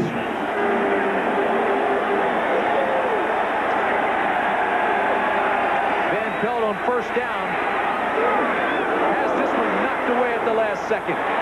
Great defensive play by the free safety Crooms, because it appeared for a second that Truitt was open. It was thrown just behind Truitt, just enough for Crooms to knock it down. Derek Frazier will limp off for Texas A&M. Alex Van Pelt out of San Antonio, Texas. I asked him, how in the world did he end up in Pittsburgh from San Antonio? He says, well, he really grew up in that West Virginia area and really wanted to go back to Pitt. Derek Ritchie comes in for Frazier, who limped off. 2nd down and 10. Knocked away at the last second. Sykes again had a hand on it. Yeah, and then he almost leveled Smith back there, I think it was. He just got a shoulder into him and just lifted him up off the ground. Those of you expecting to see basketball, welcome to the John Hancock Bowl. We'll take you out to Las Vegas for that game immediately following this one. We've got 2:26 remaining. Texas A&M 28, the Pitt Panthers 24. And Pitt has the football, 3rd down and 10 at the Aggie 39.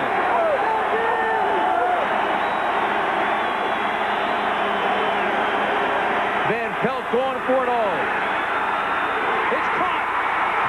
Touchdown, Tooten.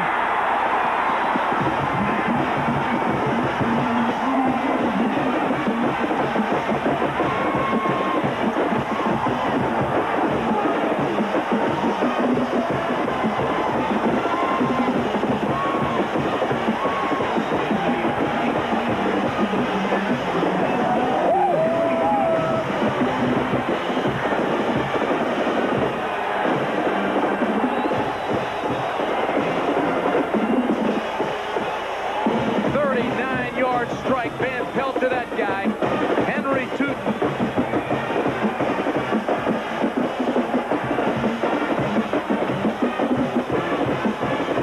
His 8th touchdown of the year.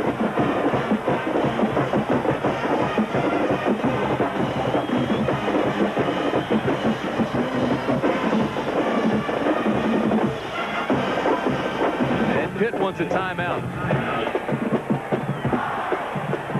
Panthers will have 1 remaining. The Sun Carnival Association wishes a hearty good. Tooten was working against Smith on that play. Kevin Smith, number 26, up at the top, man-to-man coverage. Now watch Smith. You see Tooten, 81, just take off on the go route. Now watch how Van Pelt just feathers the ball in there. Just lost it in there beautifully. The timing on this is excellent. Great catch downfield by Tooten, and a good run after that to get the score. Now let's talk some strategy. 2:19 remain in the ball game. Now it's obvious why Pitt took that timeout, because they're going to decide to go for 2 or 1, and I would assume they'll go for 2.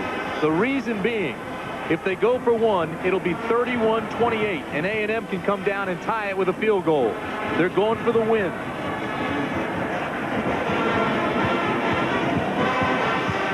And you see Paul Hackett over the sideline. He's made his decision already. He says, let's just make sure that we get ourselves in the end zone here with the field goal, the extra point, excuse me. They are going to kick the extra point. He says he's not going to take any chances, because if you miss it, then a field goal wins the ball game.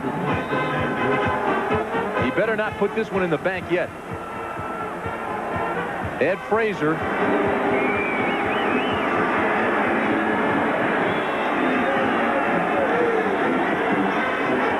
And it's good.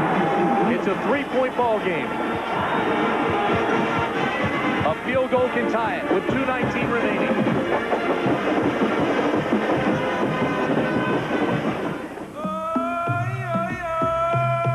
This is the shop of Samsat Bazaar, a thriving establishment on the outskirts of Bangkok. Unlike other international executives, he has no phone system, no computers, not even a fax machine. He does, however, enjoy one modern and efficient service nearly 4 billion people in 175 countries today can take for granted. UPS. We run the tightest ship in the shipping business. Announcing a new generation of owner satisfaction. We're so sure you'll love your new Oldsmobile. We'll let you return it within 30 days or 1,500 miles if you don't. Who else does that? Unlike some warranties, Oldsmobiles covers just one part. This is the part. Oldsmobile now offers roadside assistance around the clock, even in places where there aren't any clocks. The Oldsmobile Edge, there's nothing else like it.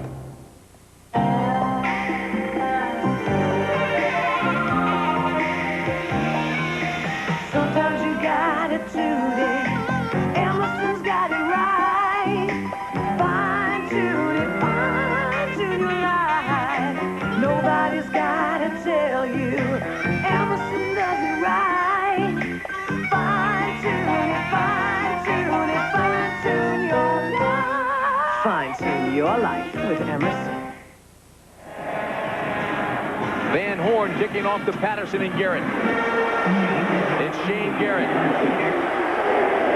Back to the 20-yard line. They'll mark it just over the 20. 13-yard return. You look at Van Pelt, who threw that strike to Tooten. His numbers. The drive went 9 plays, 84 yards, and it took only 2 minutes. Fourth 300-yard passing game this year for the freshman, Van Pelt. And you go back to that decision by Paul Hackett to kick the extra point instead of trying to go for the 2 in that, because now he's up 3 points, and he figures this way, if A&M kicks a field goal, they can't win the game, they can only tie it, and he can't lose it. Pavlis throws to the sidelines, overthrows. Percy Waddle.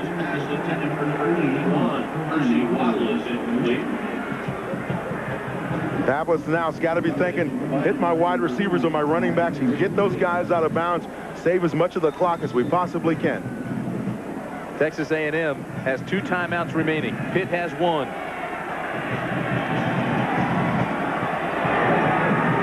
Pavlis with backside pressure throws and has the completion to Wilson. Wilson breaks the tackle and carries it out to the 36-yard line. Finally stopped by Dan Crossman after a gain of 16. That's where you want Wilson to get as much yardage as he possibly can and then scoot out of bounds, because, yeah, you may get an extra yard, but this way you could have saved your team a timeout. No huddle for Texas A&M. Back up to the line of scrimmage.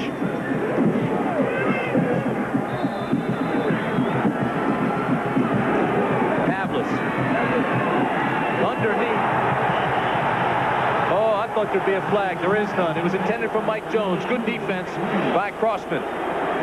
Is broken up by number 31, Dan Crossman. Crossman coming across from his safety position and making key play there. He's fortunate that he didn't get the pass interference play as he reached over the tight end Jones, number 82 for A&M. It'll be 2nd down and 10 at the 36.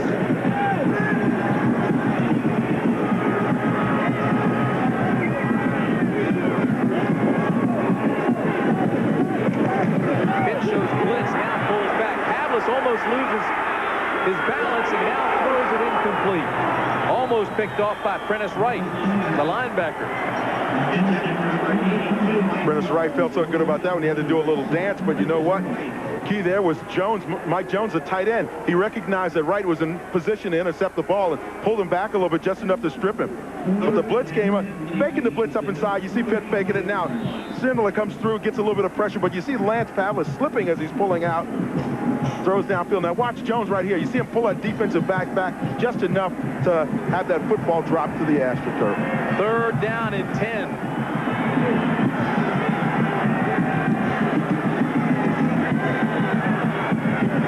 Pavlis has the completion. It's marked at the 45. It's Cornelius Patterson. Bradley makes the stop. It'll be a yard shy of the first. So with 1:35 remaining, A&M takes a timeout. They'll have 1 remaining. It'll be 4th down and about 1. Tonight on CBS, it's Paradise. That's followed by a Tour of Duty. Then on Saturday night with Connie Chung. Gilda Radner's comic characters brought many a Saturday Night Live laughter. Join her close friends and colleagues as they share their memories of this remarkable woman. This special tribute, plus much more tonight on Saturday Night with Connie Chung. we have to reiterate something we talked about early in the game, and that is how nicely we've been treated down here in El Paso by the John Hancock Bowl Committee and all the folks here down in El Paso. It's just been a wonderful couple of days for us, and it's a tremendous opportunity for all these young people as well coming in here. Coordinating producer of college football on CBS Sports is Michael Burks. The John Hancock Bowl has been produced by Bob Dekas, directed by Mike Arnold. The senior producer of CBS Sports is David Winter, and the executive producer is Ted Shaker.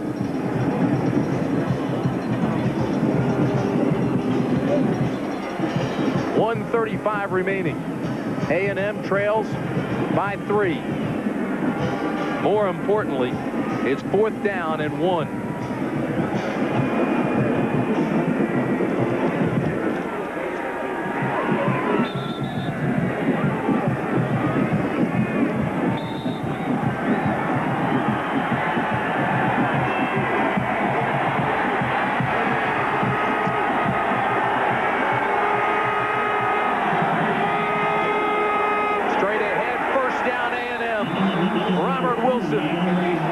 With the fullback blast, their hopes are still alive. 1:32 remaining. The clock stops to move the chains. No huddle.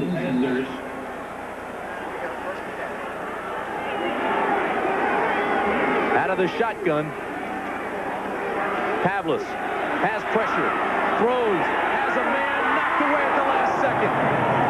Shane Garrett had come open, but Hampton caught up and knocked it away. There's Alonzo Hampton, number 3.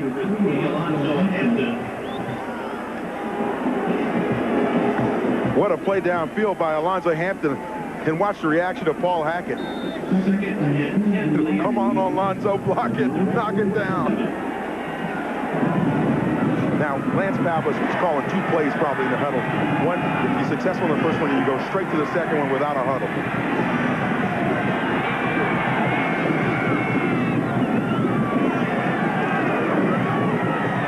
Pitts in man coverage. This is thrown to the tight end and dropped. Mike Jones couldn't quite get there.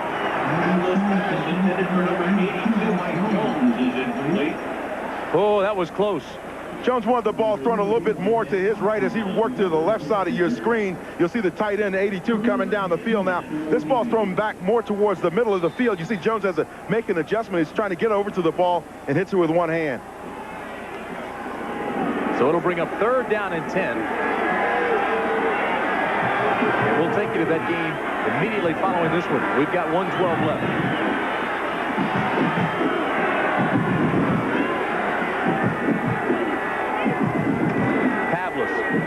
On a timing pattern is going for Waddle, and it's intercepted. Barry Threets makes the interception, and Paul Hackett will get his first win as head coach of the Panthers.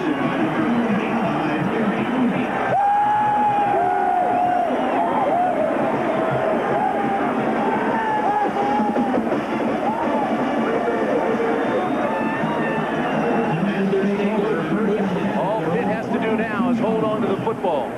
1:05 remaining. Both teams have 1 timeout left.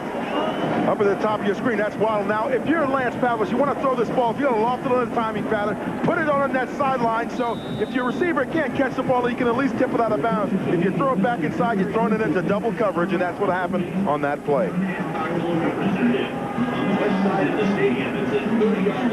So Alex Van Pelt, the freshman, comes under center.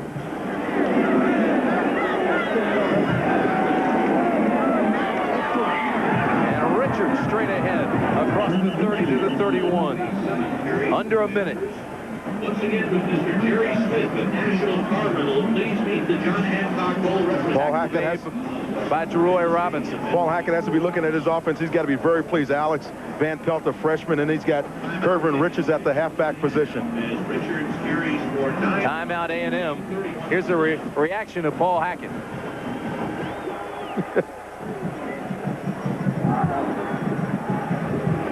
Anthony Williams, number 48, made the tackle for the Aggies. Tough day for those guys over on the other side of the field. The Texas A&M football team has had a heck of a day and a great effort today, and can't say enough about the way these young men have have performed today.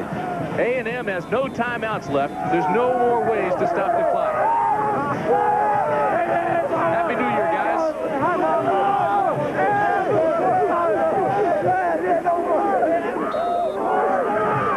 So it looks like we'll have the first bowl winner of the big bowl weekend. I don't know what those guys are so happy about. Now we have to go back up north to Pittsburgh where it's freezing. How about Corbin Richards today? 22 carries, 153 yards.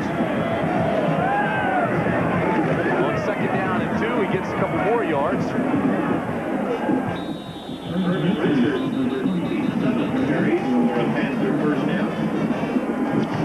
And that'll stop the clock just long enough to move the chains.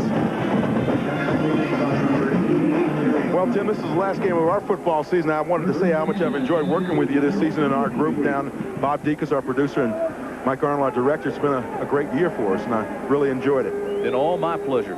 You're a treat.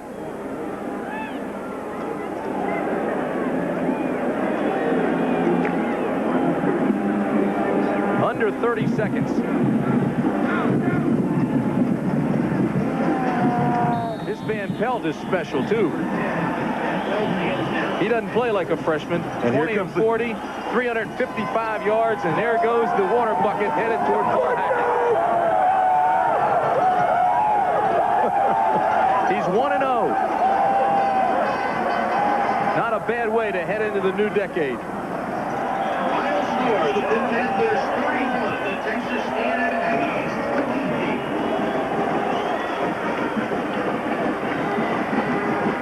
Aggies. Your final thoughts? Exceptional effort, I thought, by Texas A&M to stay in this ball game. Pittsburgh coming back and on the emotional lift of having their new head coach, Paul Hackett, named today. So for Dan Jiggets, Leslie Visser, and Greg Gumbel, I'm Tim Brandt saying so long from the John Hancock Bowl in El Paso, Texas. The final score once again, Pitt 31, Texas A&M 28.